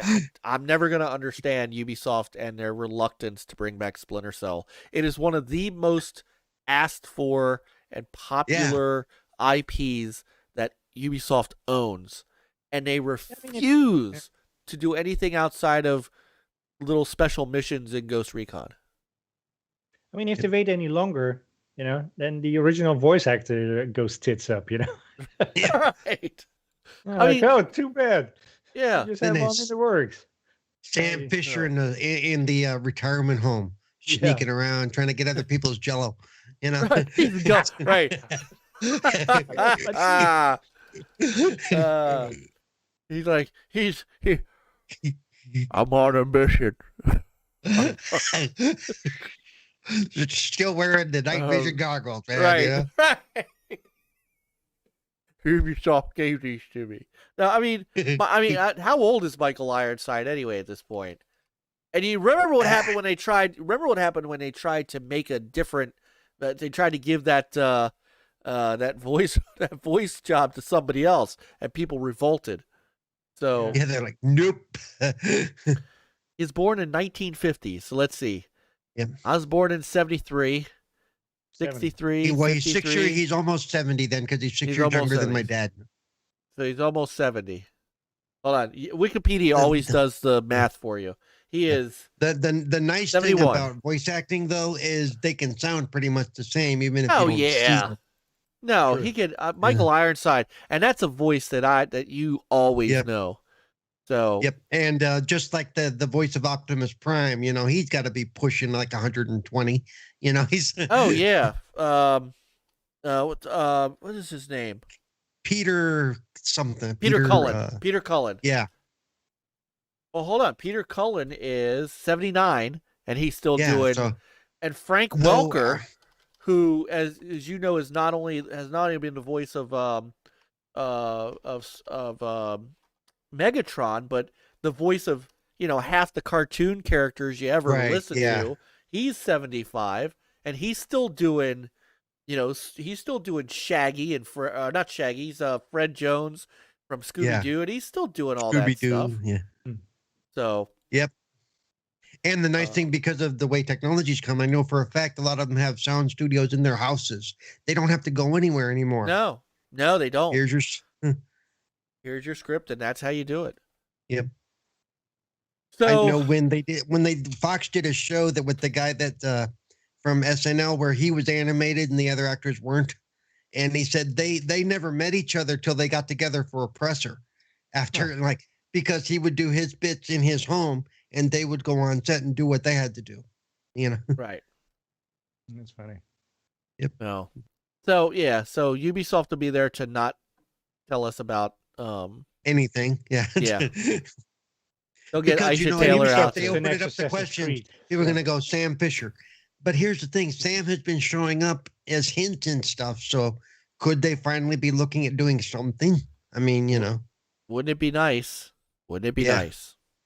So, because you're right. As soon as they did that, and... there's a lot of us who'd be all over that. I mean, it could be a game of Sam taking a dump on a toilet and we'd still buy it, Right. At least we got Sam, Or maybe they finally write him out in Ghost Recon, one DLC in the end, boom. Yeah. The end. Yeah. So Koch Media. So Koch Media being there means we might actually get a look at Dead Rising 2. Because that would be nice. Yeah, that would be nice because they own their publishing label is Deep Silver. So, maybe we get a new Saints Row. Maybe we get, Metro game? Yeah, I think they're due for another Metro game. I mean, as much as Exodus was very heralded, I don't know that Exodus did as well as they thought it would. So, I don't know. So that's, there's really, those are happening June 7th through 11th, and then the 12th through the 15th, what they're saying is they're going to do an E3 broadcast, virtual streams and announcements available online through all major video platforms, as well as through the portal and supporting mobile app. So they're going to do major exhibitor showcases, live press conferences, unexpected reveals, headlining announcements, industry. Oh my God, this is I love their one sheet. Industry insider moments. Must-see shows, special event. It's like selling the circus. Charitable initiatives and exclusive media opportunities. So, but I will say that at least Microsoft or Xbox has been hinting that they are going to make some big reveals this summer, and hopefully this will be the show they do it. I'm still holding everybody's saying it won't happen this year, but I'm still holding my breath for Starfield. There's been enough little hints dropped that we could see Starfield by the end of summer. So plus it on Phil's shelf. Right, it's on Phil's shelf. Yeah. So I don't know. Anytime I've seen Phil, even when even if I'm in a call where he's involved, I'm always looking behind him. Yeah. Phil, what do you got back there? Phil, can you step aside a little bit? Yeah. Oh wait, is that Mario on your shelf? Yeah. No. Telling you, Jet. I know. Peter's not the biggest wrestling fan, but if you ever remember that day Vince McMahon showed up after he bought WCW. Yep. I'm just saying. Yeah. Wouldn't that be funny? The Nintendo press conference, the direct is going on, and then in the screen turns on in the back and it's Phil. Hey guys, Guess what? You know what? And they should even get Jesse Ventura to all of a sudden be the voiceover. Oh my God! Here comes Phil with. What's gonna happen now? Right, he's got a steel chair. Oh my god. So, yeah, they're going to announce Reggie Fils-Aimé is coming back since Reggie quit the board of Yeah.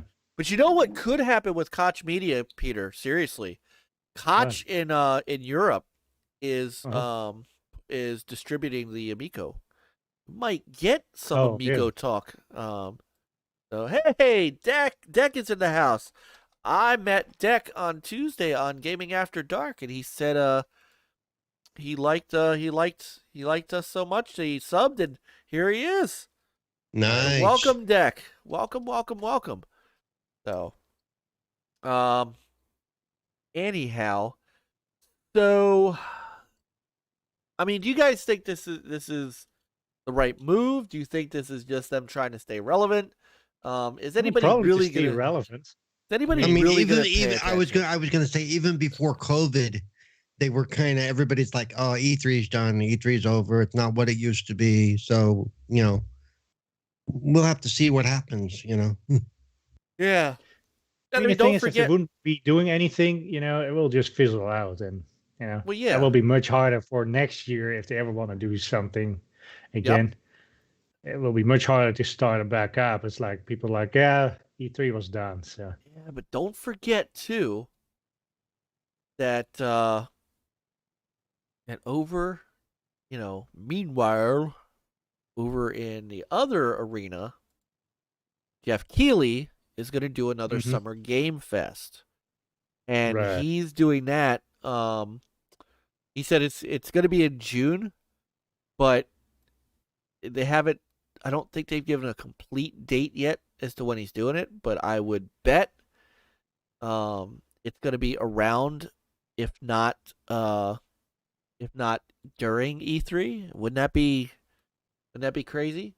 And they're going to have, they're going to have Double Fine. I mean, Double Fine's going to be there. They've already announced that.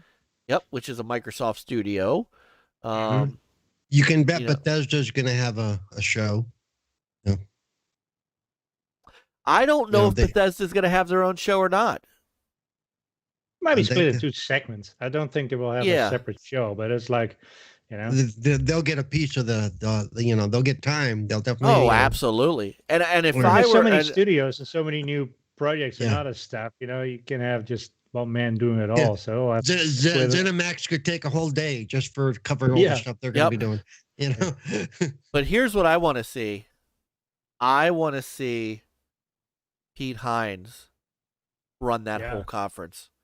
I want him to be the MC for the Xbox conference.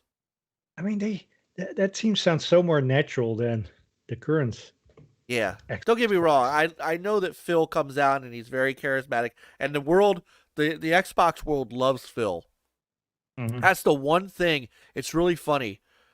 People were so lukewarm. Even PlayStation fans are lukewarm on Jim Ryan, but they loved Ken Kutaragi. Excuse me. They loved him. They loved Sean Layden. They loved Jack Tretton. They're not loving Jim Ryan, but I don't know any Xbox fan that does not like Phil Spencer. Like, he is a rock star to that community. Yeah. And so I'm not trying to take anything away from Phil. And there are moments that Phil has had too, like when Phil announced that backwards compatibility. I was right there. Yeah, I mean, because we covered it live, Peter. It was amazing. He's known for being able to do, like when he announced the acquisition of Ninja Theory, that kind of thing. But when it comes to, I think, being able to run the entire press conference, I think they got to put him out there. They got to make him the MC. That's my opinion. Yeah. So, all right. So we'll get more information on E3 2021 as they come. So It will be interesting. It's not dead yet, Doomhammer. No. Not dead yet. May still be on life support, but it's not dead yet. So, all right, let's hit some rapid fire news, and I do have some stuff that Peter you brought up. That I did. Yes, you did. You did. Of course you did. It'll be out by 11, but I know. Well, we get through this. Infinite wisdom. Yeah. Hey, I am trying, man. I am trying to keep us moving. I'm trying to keep us on a good pace so that we can talk, you know, because you never know. I'm sorry, Jeff. I failed. I'm sorry, Jeff. I totally failed. I didn't keep him on pace. You know, my apologies. Actually, we're about 45 minutes ahead of schedule. Let's just be honest.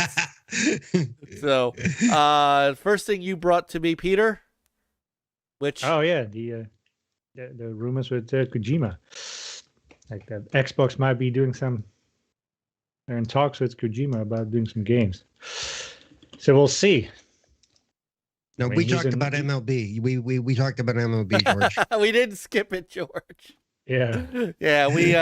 Yeah. So El Shaddai, too many people talked about MLB already, including us. So we're skipping it. That's right. So go ahead, Peter. So possible. Yeah. So there's possible some Kojima stuff coming to Xbox. We'll see. So great, a crazy acid trip coming to Xbox near you. Yeah. Yeah, it'll be out. It'll be out in 2025. But hey, would this be something? Scale bound, like Kojima Productions. What? No, that's scale bound. Oh my god. That's what I made up. But it would be that would be something. Nah, Kojima wouldn't do that. I mean, it would just be you and create something crazy like. It would just be you and the dragons walking across the world, walking across the land. You know, I mean, besides whatever game he creates, I mean, it's not a big publicity stunt kind of thing, you know. Yeah, and you know, who knows? Maybe it's good for good for he's an acquired taste. I'll tell you, you know, he's an acquired taste. I'll tell you that. Right. Yes. So it's But here's the thing: what if Xbox or Microsoft, I should say, buys Konami? You know, just the digital stuff, and saying, "Here are all the IPs. Kojima, have at it." 12 years from now, we get another Metal Gear Solid. I tell you, you are to perfection. No, you are on fire. It'll be 17 discs too. 17 discs. Yeah. Right. So by that point, we'll have a new disc format. Yeah. You are on fire with the theories tonight, Peter. You are on fire. Yeah, it's those jelly beans I've been snacking on. So all right. So I'm gonna ask you this question, and be honest. Please, by all means, be honest. Does he still have that popularity to drive? Ask Jeff Keighley.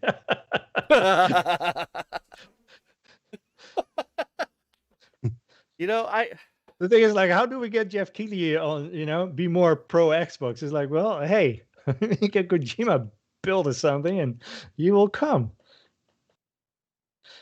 I don't know.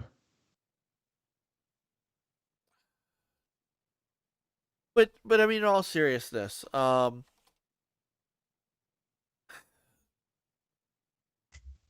aspect of a Kojima game on the Xbox doesn't, and I'm just being honest, it'd be cool, sure. I mean, why not? It doesn't drive me the way it drives some other people. Like I don't find him the development god that other people do. And maybe it's because maybe it's because I was never a big Metal Gear Solid fan. Maybe, like Silent Hill. Silent Hill was awesome, no doubt.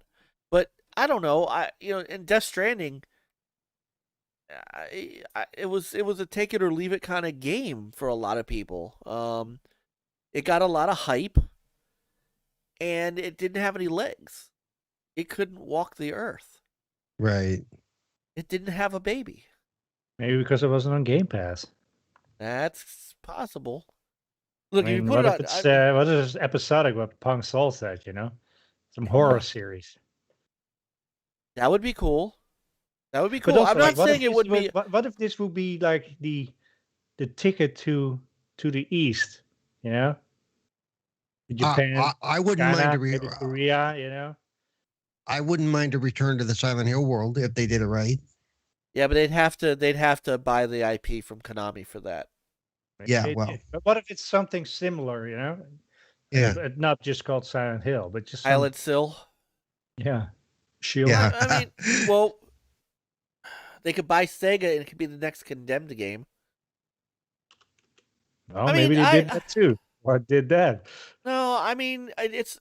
I don't But want to. I don't. Yeah, but I don't see Kojima like using an existing IP. No, that's not why he went independent. Yeah. But me, if he were to crank out another survival horror game, be it it wouldn't be Silent Hill, but that's the one I would be most interested in. Sure. That. Sure. I don't know. I'm not saying that it's we don't want him. I'm not saying that. But I know a lot of people would say, it's like see, Qeorge got it, Highland Sill. It's like all the people who didn't want Titanfall 2 because it was multiplayer, didn't want because of the first one. I'm not that way. Xbox. I have Xbox. I have PlayStation. If I want to play Death Stranding, I can play Death Stranding. It's right there. It's that I didn't have much interest in Death Stranding. A lot of it was, what the hell is this game? And that's a little bit of what he does. I mean, really, the last really, this will age me a little bit too. The last Kojima game I really played, that I really sat down and played when I was younger, and I wish now me would go back to young me and say, don't sell that game. Snatcher on the Sega CD. That was a whole different kind of game, right? That was nothing like what he's making now. Of course, it's who needs licensing when you can jumble the letters. True. So I don't know. I know people would like jump backflips if Kojima came out, with an Xbox game. And how is he seen in the East, Japan and China, etc.? I'm sure he's still seen as a legend. Right. So, and I'm using a little bit of Pong Soul. He said down there, Kojima talked about his excitement for the cloud streaming to all different devices years ago. I mean, what if this is, streaming to mobile devices, xCloud, a Kojima game? I mean, wouldn't that do bonkers in Japan and Korea and China? I could. That region? I mean, it could be, I mean, wouldn't that at that point be a smart idea?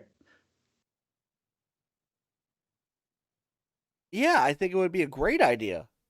And Microsoft and right I don't now, think it's really here for the West but I mean what you said. I mean some people here are also, huge Kojima fans. I mean, absolutely. Well, and the fact that we know Microsoft is trying to push more into the Japan market and the Asian market, and this would be their way in because his name would. Yeah. So you have someone who is hugely popular down there, and you have his game on like xCloud. I mean, go have at it. Yeah. I think there will be. I don't know. Maybe because I feel that there, especially if they want to go after that market, there are better. I'm gonna get in trouble for saying this too. Say See it. They're to me. All right, I'm gonna say to me. I think there are better folks out there that could make games that would really punch to that weight. So I have always been a fan of Tomonobu Itagaki. He is of Ninja Gaiden fame when he was working with Tecmo on Ninja Gaiden, right? When he was part of Team Ninja. And I know he tried to make Devil's Third, and that game was kind of a take it or leave it on the Switch. But I would love to see Itagaki come back, and because remember he was also Dead or Alive. I would love to see him come back and make some big grand Xbox game. Another one for me, Hironobu Sakaguchi. And I don't know if you guys know that without me saying Mistwalker. Mistwalker is responsible for. I'm not a big role playing game guy. Like I did enjoy Grandia, and I did enjoy Lunar and stuff like that. But man, Blue Dragon, Lost Odyssey were some insanely good RPGs that I got into. And so, and to a point, I get it, Pong, but his name doesn't hold Kojima weight anymore. Maybe not, but to me, I just don't know if, and this is just me, I don't know if Kojima holds Kojima weight anymore, especially after Death Stranding. And I'm also of the mind that they could probably get Itagaki to make a game for less money. Now, not that Microsoft doesn't have money to throw. Obviously, they've got billions of dollars to any day now we're going to see the Microsoft logo pop up on Discord. But yeah. Now he does make a point though. Kojima may not be as big a draw as he was, but he would be a great Game Pass draw. Yeah, I get it. I get it. I totally get it. I may not be as excited for it as some people, but I don't get it, and I don't begrudge Pong Soul's opinion on this. I don't like agreeing with Pong. I never like agreeing with Pong, right? But when he's right, when he makes a point, he makes a point. No, and at his point, they could get all of them. Microsoft could get all three of them. Maybe they could form yet another. They could form a super group. Like Tower of Power. There you go. Now Eternal Shaddai makes a great one. It could be interesting Kojima collaboration with Tango Gameworks. Now, because that's Bethesda's Japanese studio or Eastern studio.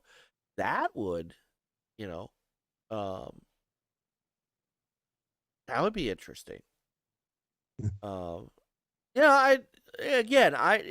if they're working on something with him, that only helps the Xbox brand. I do get that his name is still legendary. I get it. I totally get it.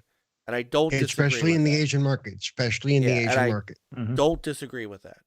So we will see. Dude, Pong, I have been calling him Kojima for a long time, man. Is Worry Wart still? Word. Hold on, is Worry still in the? He's still in here. He's still in here. Ask Worry Wart. Ask Worry Wart about my.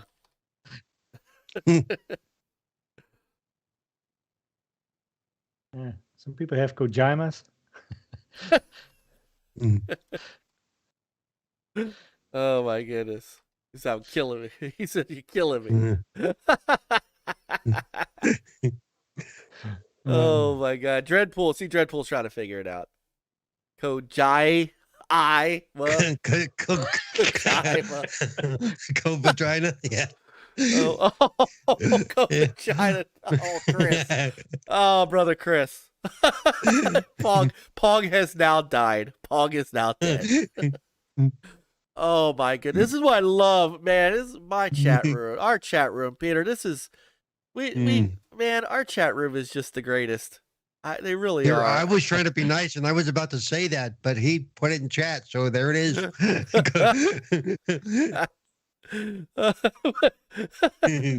Nick said, "Great, Mike, you killed Pong. I hope you're happy." Oh my goodness. Oh man. Meanwhile, what's going on over at Pong's? What's going on over at Mav's house? Let's see what's going on over at Mav's house. It's funny because the person in the upper left, every time he moves, he disappears from the camera. Oh, is that that's I Steal Rain? Okay, I'm not used to seeing him. Yeah. So hold on, we gotta do this. Meanwhile, over at wait. Hold on, wait. Meanwhile, over at Pong's over at Fun Speculations, they're talking about Marvel. Everybody waved. Everybody waved to Fun and Steel and oh, Pong, you have to tell them we're showing them. Oh my goodness! All right, so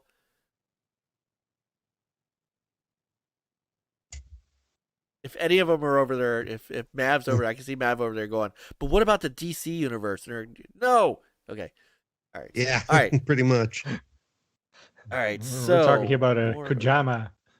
Right, we're talking about Kojimas, and he's talking about the DCs. Oh my goodness! All right, next up. So this is this is not exactly new news, but I wanted to bring this up because I was on Gaming. Now they're waving back. They're waving back now. Oh, they're waving back.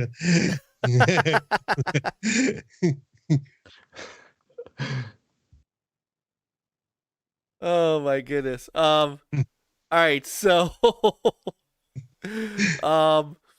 shit, where was I? All right, so let me bring this up.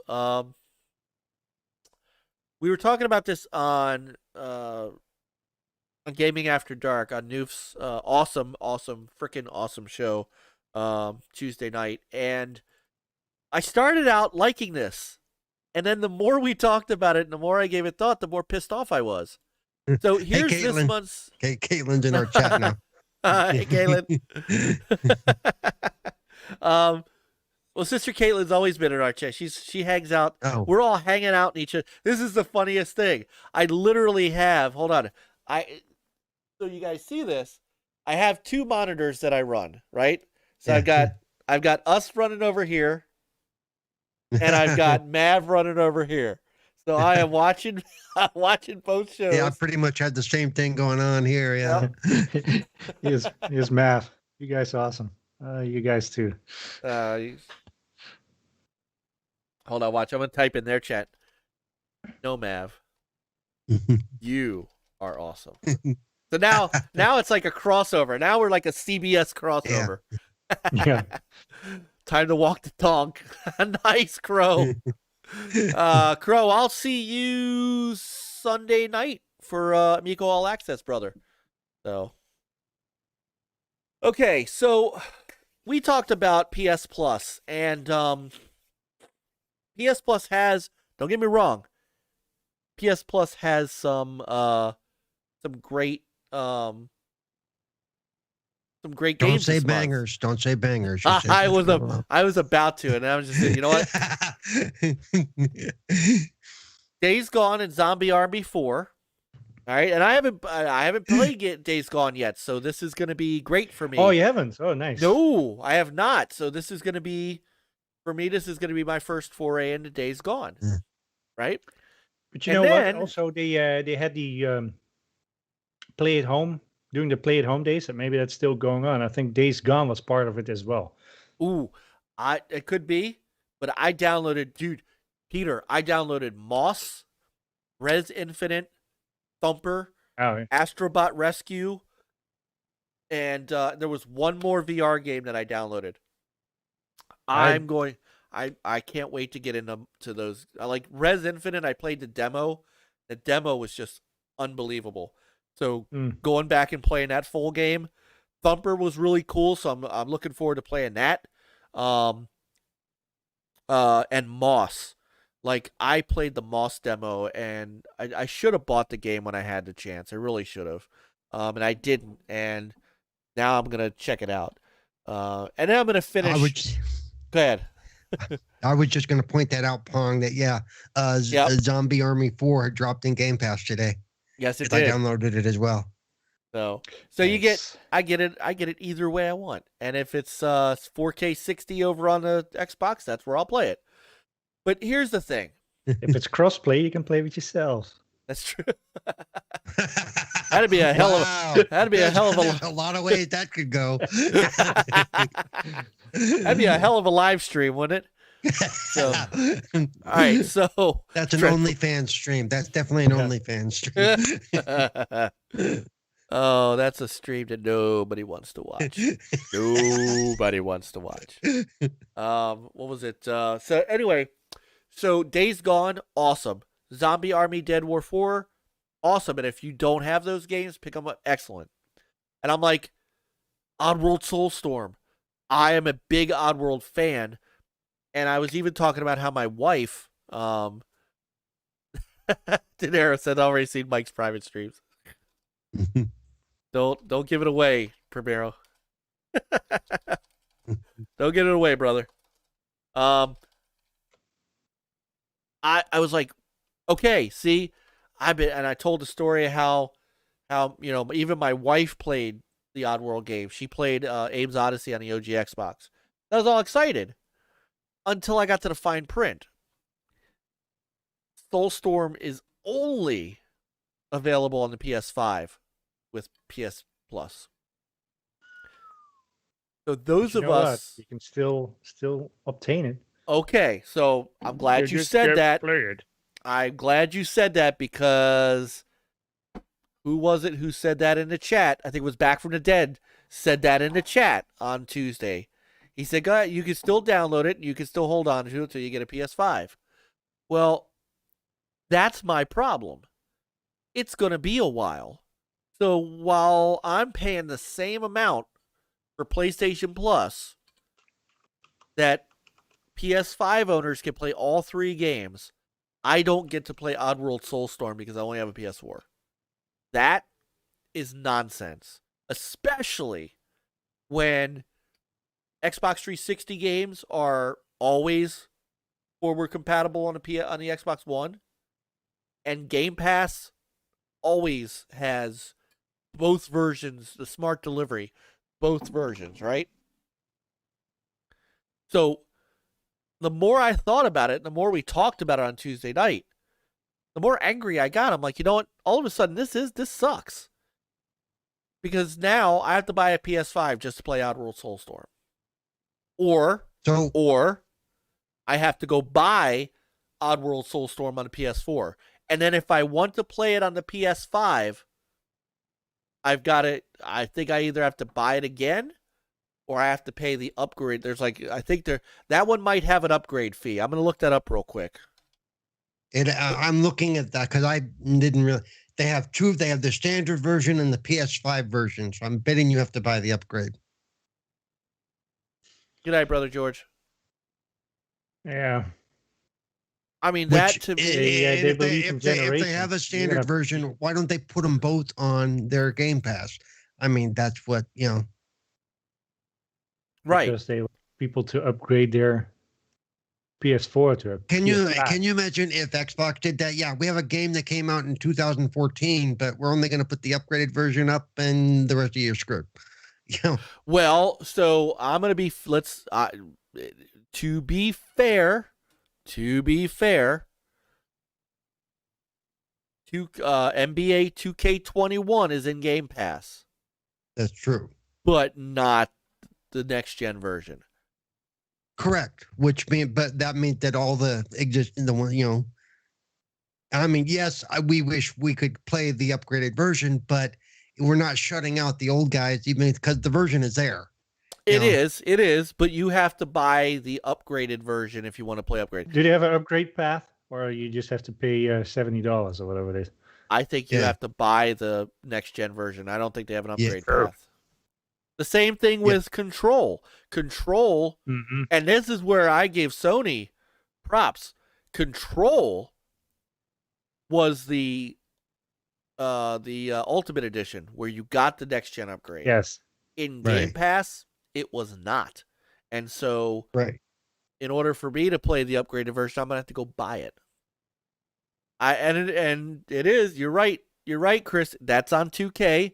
And to me, I don't know. I want to say this is on, to an extent, this is on Oddworld Inhabitants. However, Sony doesn't have a smart delivery system like Microsoft does. And that's where I think part of this problem comes in. That's the problem. That to me, but and I'm gonna give Geeks with Cash a shout here too, because he makes another good point. How is that any different than giving people who have a series system access to Outriders, but not on the PC side? That's a great question. That's a great question. Why is Outriders not in Game Pass PC when it's in Game Pass console? PC Master Race. Well, see, I don't necessarily have a problem with that because they are still two separate platforms. But if and I get that. I actually get that because you could actually pay different pricing to get those platforms. But if you are, well, you know what though? All right, so you're making a good point. If you're doing Xbox Game Pass Ultimate, which I do have personally, but if you don't have a console, you're not doing Ultimate unless you want No, xCloud. you do the PC version. Right. Unless you do xCloud. But the base version of Game Pass is still the same price if you get Game Pass console and Game Pass PC. But you know what, Geeks though? Yeah, the PC is cheaper, right? Isn't that like $5 or something? I don't know what it is, but I will also say that there are many games on the PC that aren't on console, like Persona, like the Atlas games are on PC, and you can't get those. You can't get those on console. So there are games. A lot of the RTS stuff, the real time strategy stuff, is on PC but not console. Yeah, so I mean, I get it. He is right, and so we don't. To an extent, both sides don't get all the games. So that's a good point. Both sides don't get all the games. I can't say that is something they're working on, and it even bugs them. But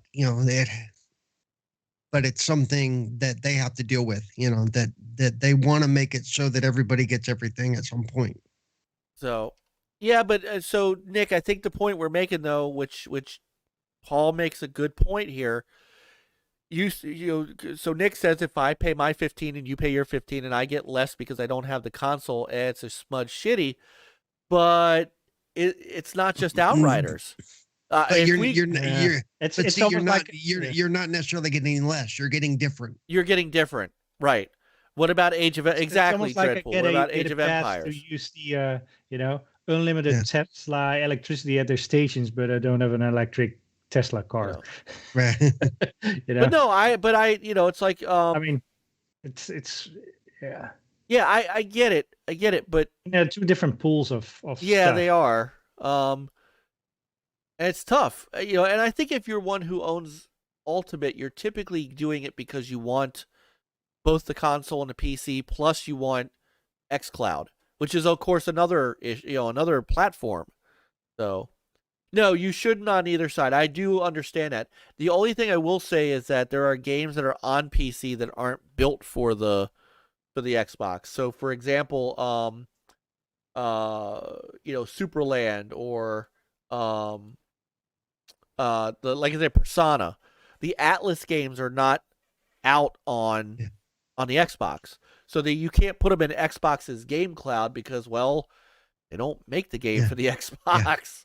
Well, because I mean, look, Age of Empires Red Alert, Yeah. all that stuff is, Is there are is Microsoft primarily Flight no console editions. Yeah, is Microsoft Flight Simulator in Game Pass for PC? it will be. In It's PC, supposed to be yes. dropping soon. It's supposed to be dropping really soon. No, in PC it is. Yeah, PC it is. Xbox or console is supposed to be really soon. If it's Right. We don't even have the console version of that yet. Yeah. right. You know. It's probably Um, around June. We don't have Among Us maybe yet. during the E3 you're saying like, Flight Simulator. Yeah, Command and Yeah, Conquer Consoles, remastered. available now. Yep. Command and Conquer remastered, not on PC, not on Yeah. Xbox. So it's tough. I mean, it's tough. So what you have to do is you have to basically make games for both, which is I thought was supposed to be the whole idea of the Xbox being more of a PC than ever before, was to do this, but I don't know. So I mean, I get it. Yeah. I to an extent I In get an it, but ideal world, you will definitely have that. If yeah, it's available for both platforms, it should be available for both. yep. But they're right, and Among Us and Fall Guys are coming. So, But who knows? Maybe maybe Square didn't want to do the deal for PC. Could it be? Hold on. Outriders So on that's, PC. Is that sold in? Is it Steam? I don't even think it's in the Microsoft Store. That might be no. It's in Steam. Okay, it's on Steam. Yeah. So that might also be an issue But it's too. not on the it's not on the Microsoft Store. It's not in the. Let me don't take a believe look. so. Let me take a look. Let me crack open the Microsoft I just Store. looked for it the other day, but I may have missed it. I think I was looking more to see. if Yeah, it well, was that's on what it Game is. Pass. It's not on their. That's why they couldn't do it then. Yeah. No, you're right. So It's not on. It's not in the Microsoft Store. So Steam probably has, at least for now, exclusivity for the PC side. But for how That's- long? Possible. Microsoft buys Steam. But because remember, for the longest time, even with Red Alert, with Command and Conquer, it was only available on Steam, and then it became available on the other one, and then it became available on Xbox or on So we don't know how those contracts are written out. Right. So And that's my issue here with Soulstorm. And the problem is that I won't be able to play it. and that one, like I Well, said, one seems backwards. That one seems backwards because the version is there. Right. It will work on the PS4, but they're choosing to only put the higher end version up. Right. I can understand only putting the lower end version up, but I don't really understand this because you're cutting off a lot of your customer base. This to me also is more along the lines of if I couldn't get an Xbox, if I didn't have an Xbox Series X, and I only had an Xbox One X, and the Microsoft didn't have smart delivery, so Game X only came out for the Series X, and I couldn't download it if I had a One X. That's kind of now. One thing that you could do, because you have on Stadia. I'm sorry. well, but the one thing, Nick, that you could do is you could run it on xCloud. Since you have Xbox Ultimate, it's in xCloud, so you could do that. But I mean, I guess I can't not give him that point, because I'm saying the same thing about Oddworld that he's saying about Outriders. Outriders is there, and it's available. But Outriders is not on the Microsoft Store. Yeah, I know. So it if was cannot be. available You in cannot the obtain store. that license from Microsoft. Period. That's what it is. Yeah, it'd be different if it was in the Microsoft Store and you could buy it. That's one thing. Mhm. But it's not there. It's not even available through the Microsoft Store on PC right now. Oh, good. Real quick, Go. He's got to go to bed. He just got to number 3 in Pac-Man 99. He Nice. said, Paul, you were a great guest. Thanks for the show, guys. And Bacon Ice Cream Productions, Brother Rich, awesome stream all. It's bedtime for me. See you again soon. Good night. And I just want to say once again to both Go Game Go and Bacon Ice Cream Productions, welcome to the Gamers United Guild, gentlemen. It is an honor to have you. And Rich will be getting you on very soon for your hazing. I mean, you're coming on to NLG. So, but thank you guys. You'll notice they didn't try to haze me. They knew that wouldn't end well. Hey man, I do crazy things with the camera. So so anyway, that was my complaint. So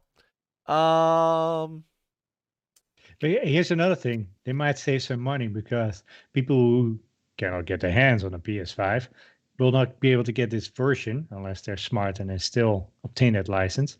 So they don't have to, pay for this copy. And later on, when people do get a PS5, it's like, oh, I forgot to get Soulstorm. So now they have to buy it.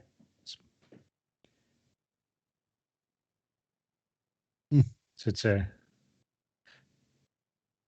I get it, but I'm still upset about it. I mean, so it's stupid. So and I empathize with Nick. I do. I sympathize with him because I'm saying the same thing. Just in that I get the. But one is possible, and the other one is it is not possible at this point. I get it. You don't have that option.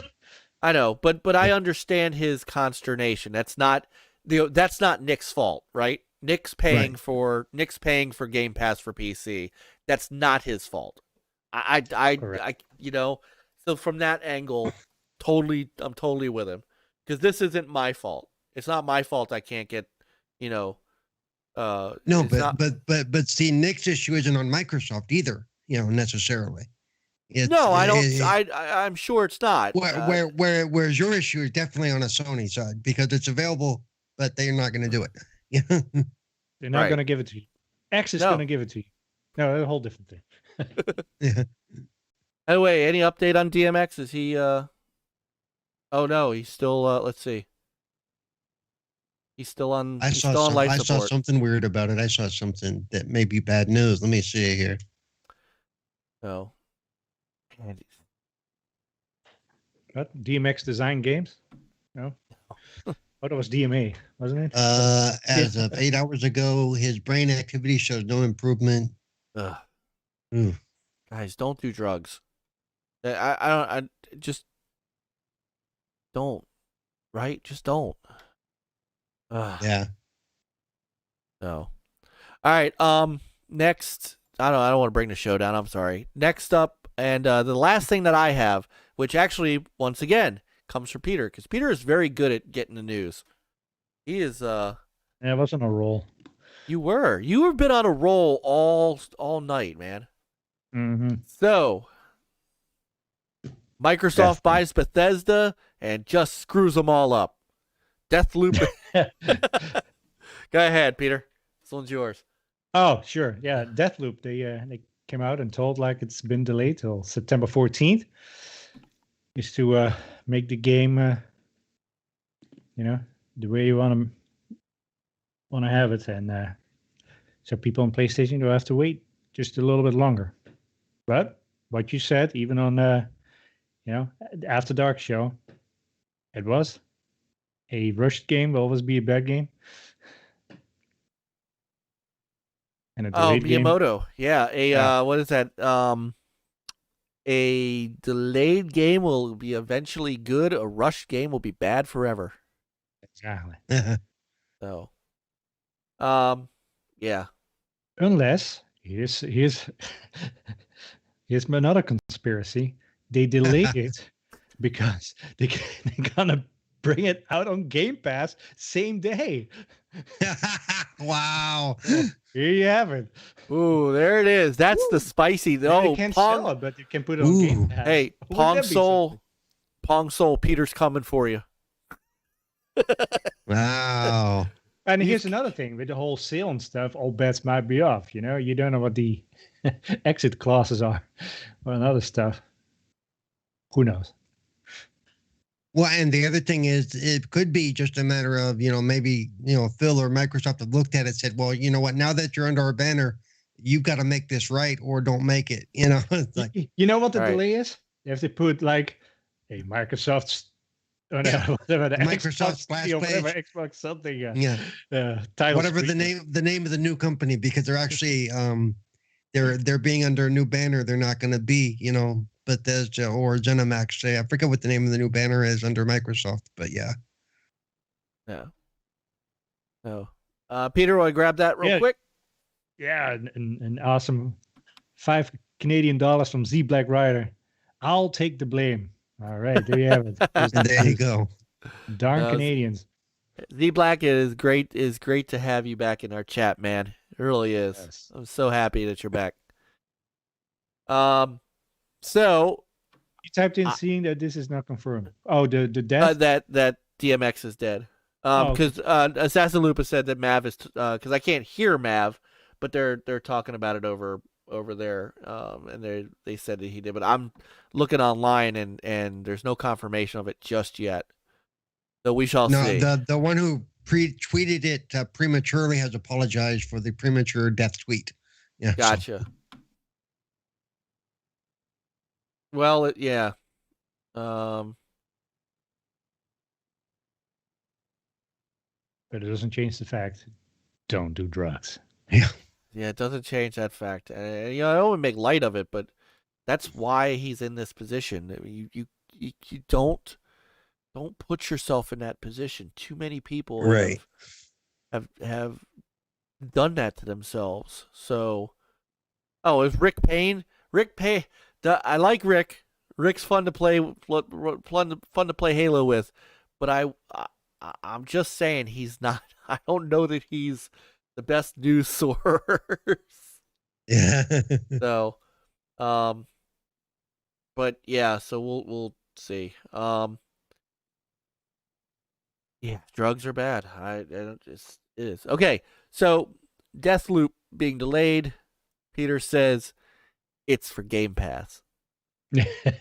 You heard it here first. You heard it here first. NLG Show. You heard it here first. Yeah. You so bad. Yeah, look, this is just the latest in this is just the latest in delays. I mean, I think for a while this is going to be the norm, Yep. Yeah. I responded on Twitter to a post, not about this, but about the delay issues. And I'm like, given over the last year, delays don't freak me out. I'm like, in 2018, before all of this other crap happened, I might've been like, oh shit, not again. But now I've kind of come to expect it. And I understand why. For those people that sit there and say, oh no, they could have still worked from home and they should still be able to, I'm like, it's not the same thing. They had to, some of them didn't have the stuff at home to work on it, or at least initially, and to me, I know there's a difference between working from home and working in an office next to other people where you can go, hey, come to my cubicle and look at this for me and tell me what you think. Mm-hmm. All that has been gone for the last year, Sure. Well, and also they're probably not the only person in the household that's now working from home. The whole family is now at home. So that adds another, you've got whole the dynamic. kids. I mean, that's what I'm yeah. experiencing. I always work from home, but now when the whole family is over, I mean, it changes a bunch of things. Yeah, bunch of distractions. Yeah. And duct tape and handcuffs can only get you so far. Yeah. Yeah. Or silence. Hey. Yeah. So, all right. So, feel like that's everything.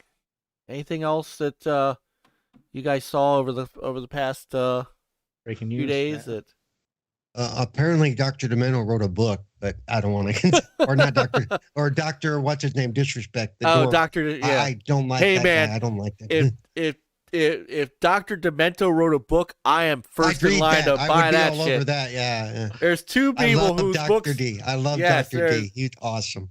two people whose books I would read in a heartbeat: his and the Grease Man's. I want to know that man's. I want an autobiography of the Grease Man.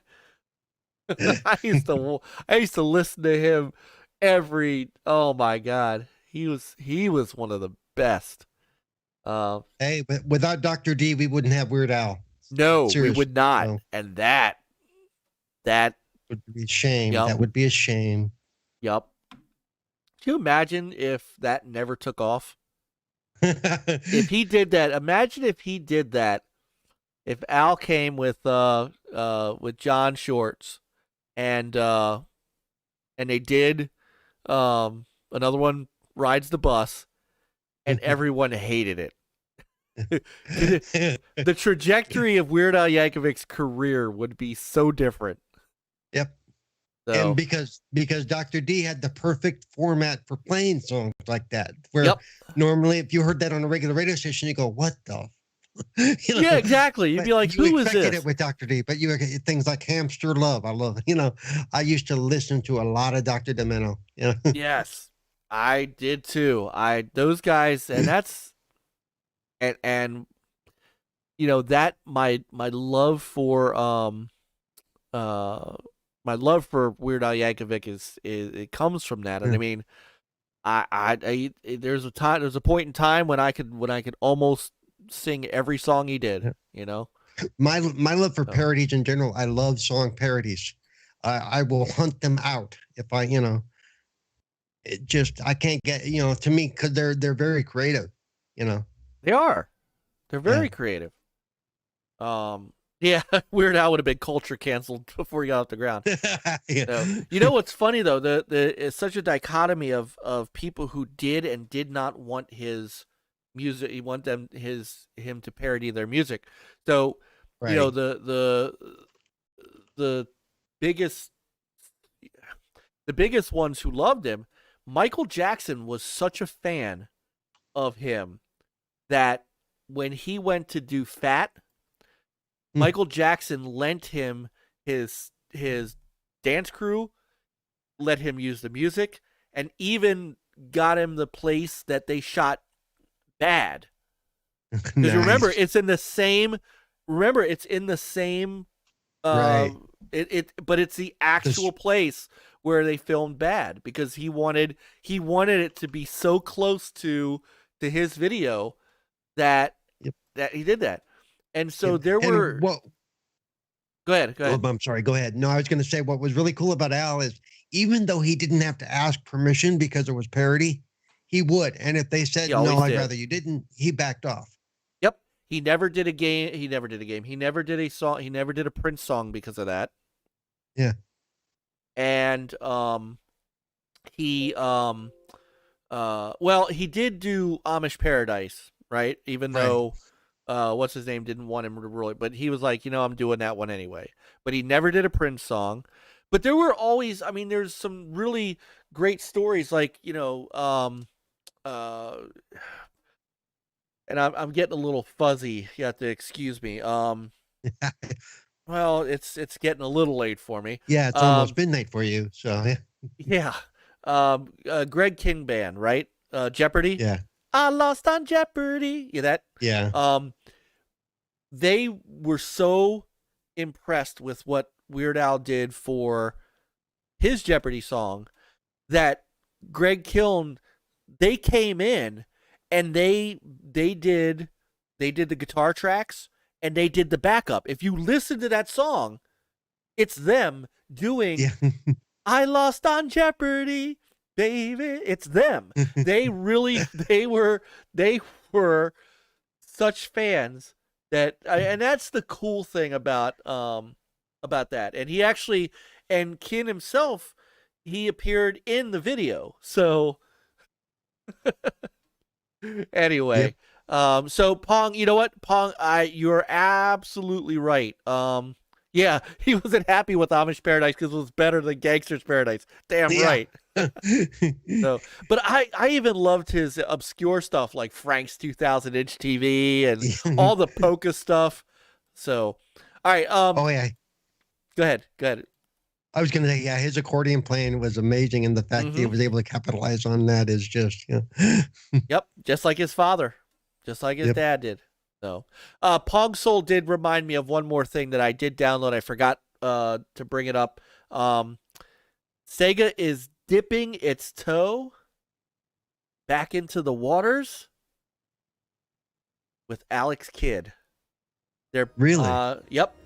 There is an Alex Kidd in Miracle World DX game coming out on PS4, PS5, Xbox One, Xbox Series X, PC, Steam and Epic, and Switch on June 24th. $20. Hold on here. I'll buy it on PC. Yeah.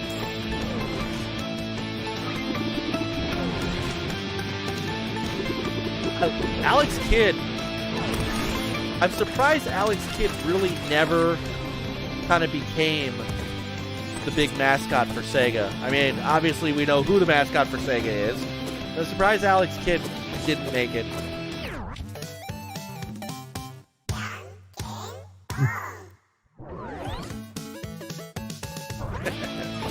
Yep, I'm probably going to be really bad at it, but I'll still play it. Hey, you know what? As long as you enjoy it, that's the key. Yep. So.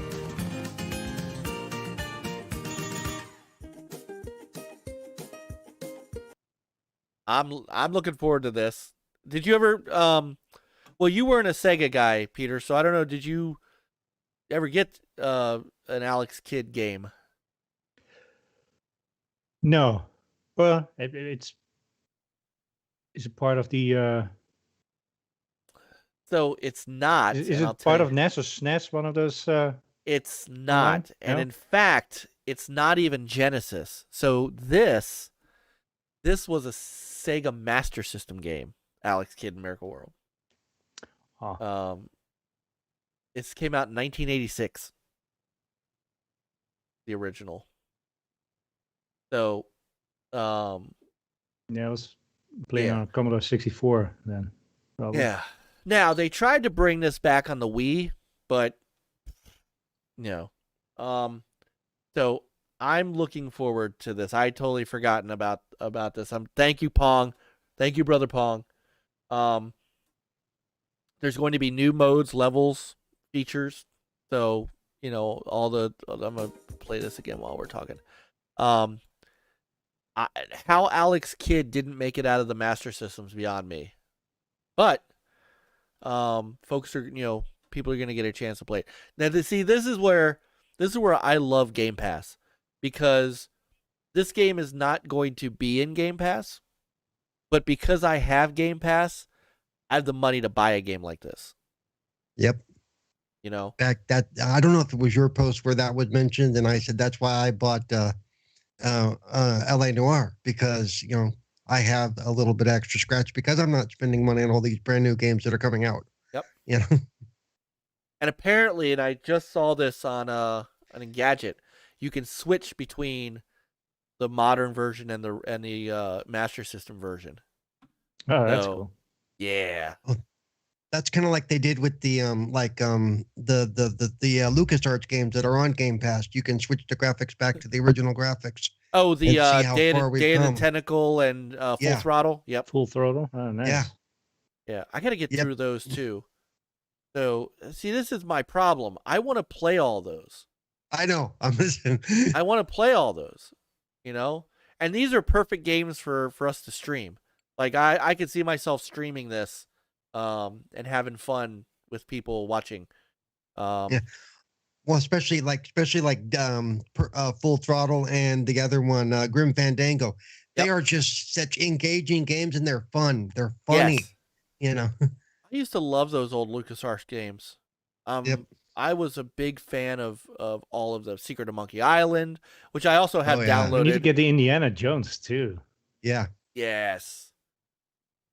So I need to go back. My big introduction to them was the X-Wing titles, which I played much. I played so much of that stuff. X-Wing and then TIE Fighter, then X-Wing versus TIE Fighter.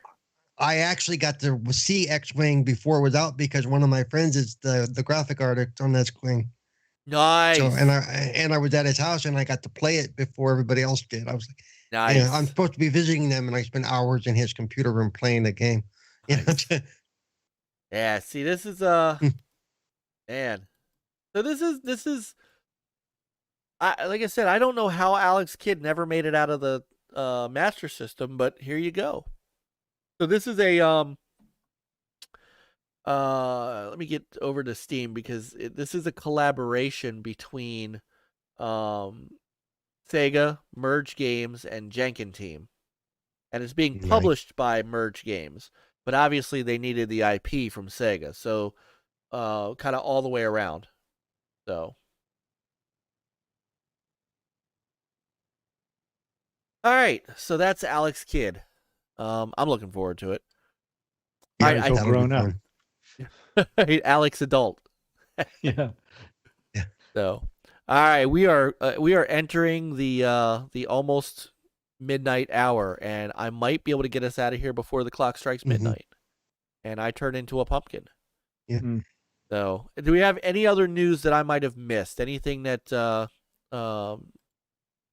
Paul, anything you saw that, you know? Nope, not that I can think of.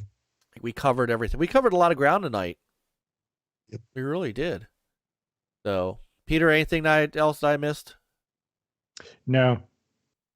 All right, excellent. GMX Managers has confirmed he's still alive. That's the latest news. Okay, yeah, got it. So, okay, then, I think we're gonna call it here. We got, and people are, you know, usually people are hanging with us, you know, but you know, it's a Thursday night. It's been a long week. Jeff's still here. Project Jeff's still here. I know my sister AssassinLupa is still here. And people are still hanging, but the people are starting to the room is starting to thin out a little bit. So I think it's a good time for us to head out ourselves. So Paul, I got to tell you, man, it was an honor, pleasure to have you here. You're a great guy. You're you know, a great gamer, very knowledgeable. And I've enjoyed watching you on, you know, the other shows that you're on, and I'm thrilled that you were able to hang out with us tonight. Oh, I had an absolute blast, and if you ever need me to fill in again, you know where to find me. Yeah, most definitely. So when I go on vacation, if Peter has to run the show, you sit in for me. I'll run the show. Yeah. That's right. Peter can never go on vacation. That's right. Yeah. He was on vacation 2 weeks ago. Oh. That's why I look so relaxed. Right. So, but Paul, where can everybody find you? Yeah, you can find me on Twitter at CerebralPaul1. You can find me at Twitch at CerebralPaul. You can find me on YouTube at some point. Though, if you look up Cerebral Paul, I have a channel. I just haven't started using it function a lot yet. And I am going to start streaming there. In fact, probably tomorrow I'm going to start streaming LA Noire. I figure if I got it again, I may as well stream while I play through it, because it looks really pretty on the Series X. And then you can find me. I think I covered everything. Of course, you can find me on Xbox at CerebralPaul921. So, all right. And I did put your Twitter down below in the description. So, yeah, basically the Twitter leads to everything else. So the Twitter's the big one. After that, you know. And then you can find me on Wednesdays at Midweek Gaming, Sundays on the Flemish Experience, and more stuff coming up soon that I can't talk about. Wow. There's your little teaser, baby. Yeah. You can't get enough of the. You can't get enough of the Cerebral. There's more coming at you. Little semi breaking news here. That's right. Now, you know what? And of course, Flamish, another member of the Gamers United Guild.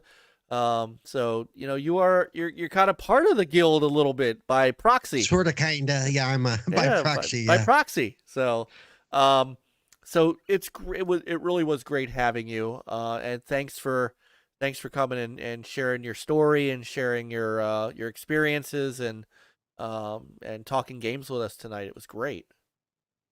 Thank you for having me. Really appreciate it. And it was a lot of fun.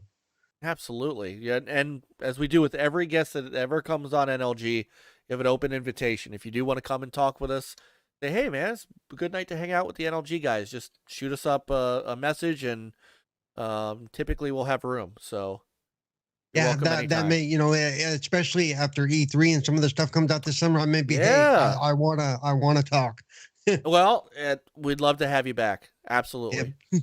Yeah, So, absolutely. Peter, another great night. It was. And it's It was indeed. 11:50. It's 11:59. I've got us on par. Yeah. So, chat room. What can I say? I know some of you guys are. Nick said, "You guys out? If so, good night." I said good night earlier, thinking you were done. I won't be fooled again. How long you been listening to us, Nick? We got Lupa. One more. Oh, I'll never forget that first night of Halo with you guys. Thank you guys in the chat, and I know a lot of people have already rolled out, but to everyone who hung out with us tonight, you guys are awesome. You guys are the reason that we do this. And don't forget, we'll be back next week. And in the meantime, we have the Gamers United Guild, and just check out all of the shows that are below in the description. There is something for everyone. Mav may still be on over at oh wait, no, here we go. I thought I closed the window, but I did not. Mav is still he's still going over at Fun Pop. I'm gonna go invade them for a few minutes. Yeah, he got at least a half hour left. He never goes for less than 2 hours. Wave high one more time. And they got iSteel on. iSteel's a good guy.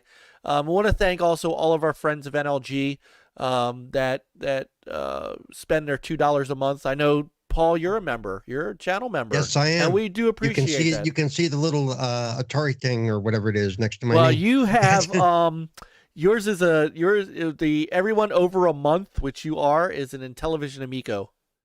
Yeah. So everybody's. I'm going into my third month. I think. I think you are. Month. So yeah.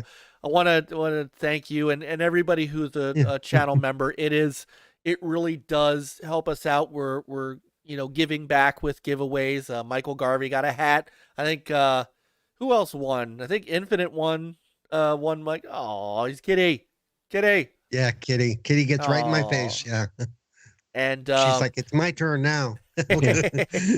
And so, if you're interested, go ahead and click the join button. It's only $2 a month. What you get is your name down in the description below. You will get your name in the ending credits, which you'll see in a moment. As well, all these fun emojis that Pong Soul is showing you, like the Dreamcast, the greatest system ever built. But anyway, you get a bunch of custom emojis. If we get 3 more channel members, I could add a 10th emoji. And no, you guys, it's not, of course, not required, but it is appreciated as always. So I want to thank everybody, and I'm going to get us out of here. Head on over to Fun Pop Podcast. Let's go invade. Tell them Stinger sent you.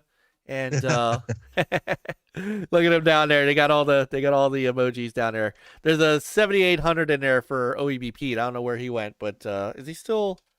No, he's still in the chat. He's hanging out and listening. See, what I love about our folks. They're still hanging out. So anyway. Whoa, just AssassinLupa with 5 pounds. It's. Love you, all my gaming fam. What are you doing to me, Cat? We appreciate it, Lupa. Sister Lupa. And I'll see you tomorrow night after Xbox Ultimate. I'll see you on Xbox Ultimate tomorrow night at 9 p.m. Eastern Standard Time on Mav's channel. And then I will see you afterwards for some Halo. So, Pong Soul, love you, brothers. And Paul, love you too, brother Pong. Thanks for hanging out with us tonight. And we got to get you. You have got to find time for the NLG show. We're making that happen. You can't go moonlighting on everybody else's show and not come see us. That's just not. You've been on everybody else's show, dude. Seriously. Jacob. Jago, Popping in. question of the The night. question of So the night. he's filling in for brother Yobi. If you could meet a famous inventor from the past, who would it be? Ooh, mine would be Nikola Tesla. Sorry, I'm late. I'm old. I would go Da Vinci, actually. Da Vinci invented such cool that's a good stuff. one. What about you, Paul? That's actually that's a hard question. Yeah? Maybe Alexander Graham Bell would be interesting, and give him a slap upside the head. Don't do it. You're gonna screw us all up. Have you ever seen the iPhone? Yeah. AssassinLupa's would be Da Vinci. Tesla would be a good one. Electricity? Coop. Yeah. I'd like to meet the guy who invented the 40-hour work week and slap him in the face.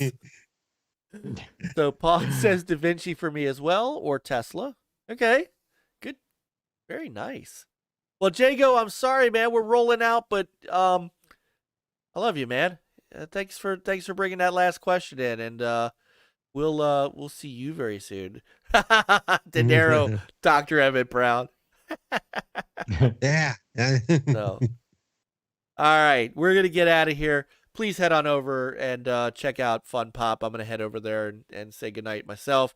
Tesla invented our world. That's a good point, Z Black. So, but let me get us out of here. Otherwise, we'll be here for another hour, and maybe that's Jago with the conspiracy. Maybe that's what he wants. So, That's what it was, what it is, and what it will be. Everybody, hey, have a great night. Have a great weekend. Pick up a controller, do some gaming. All right. And Paul, we'll see you very soon. All right. Absolutely. Yep. Definitely gonna have you back. And thanks for having me again. Brother Pong, I will be hitting you up. So good night, everybody. Play on, gamers. Come on, guys.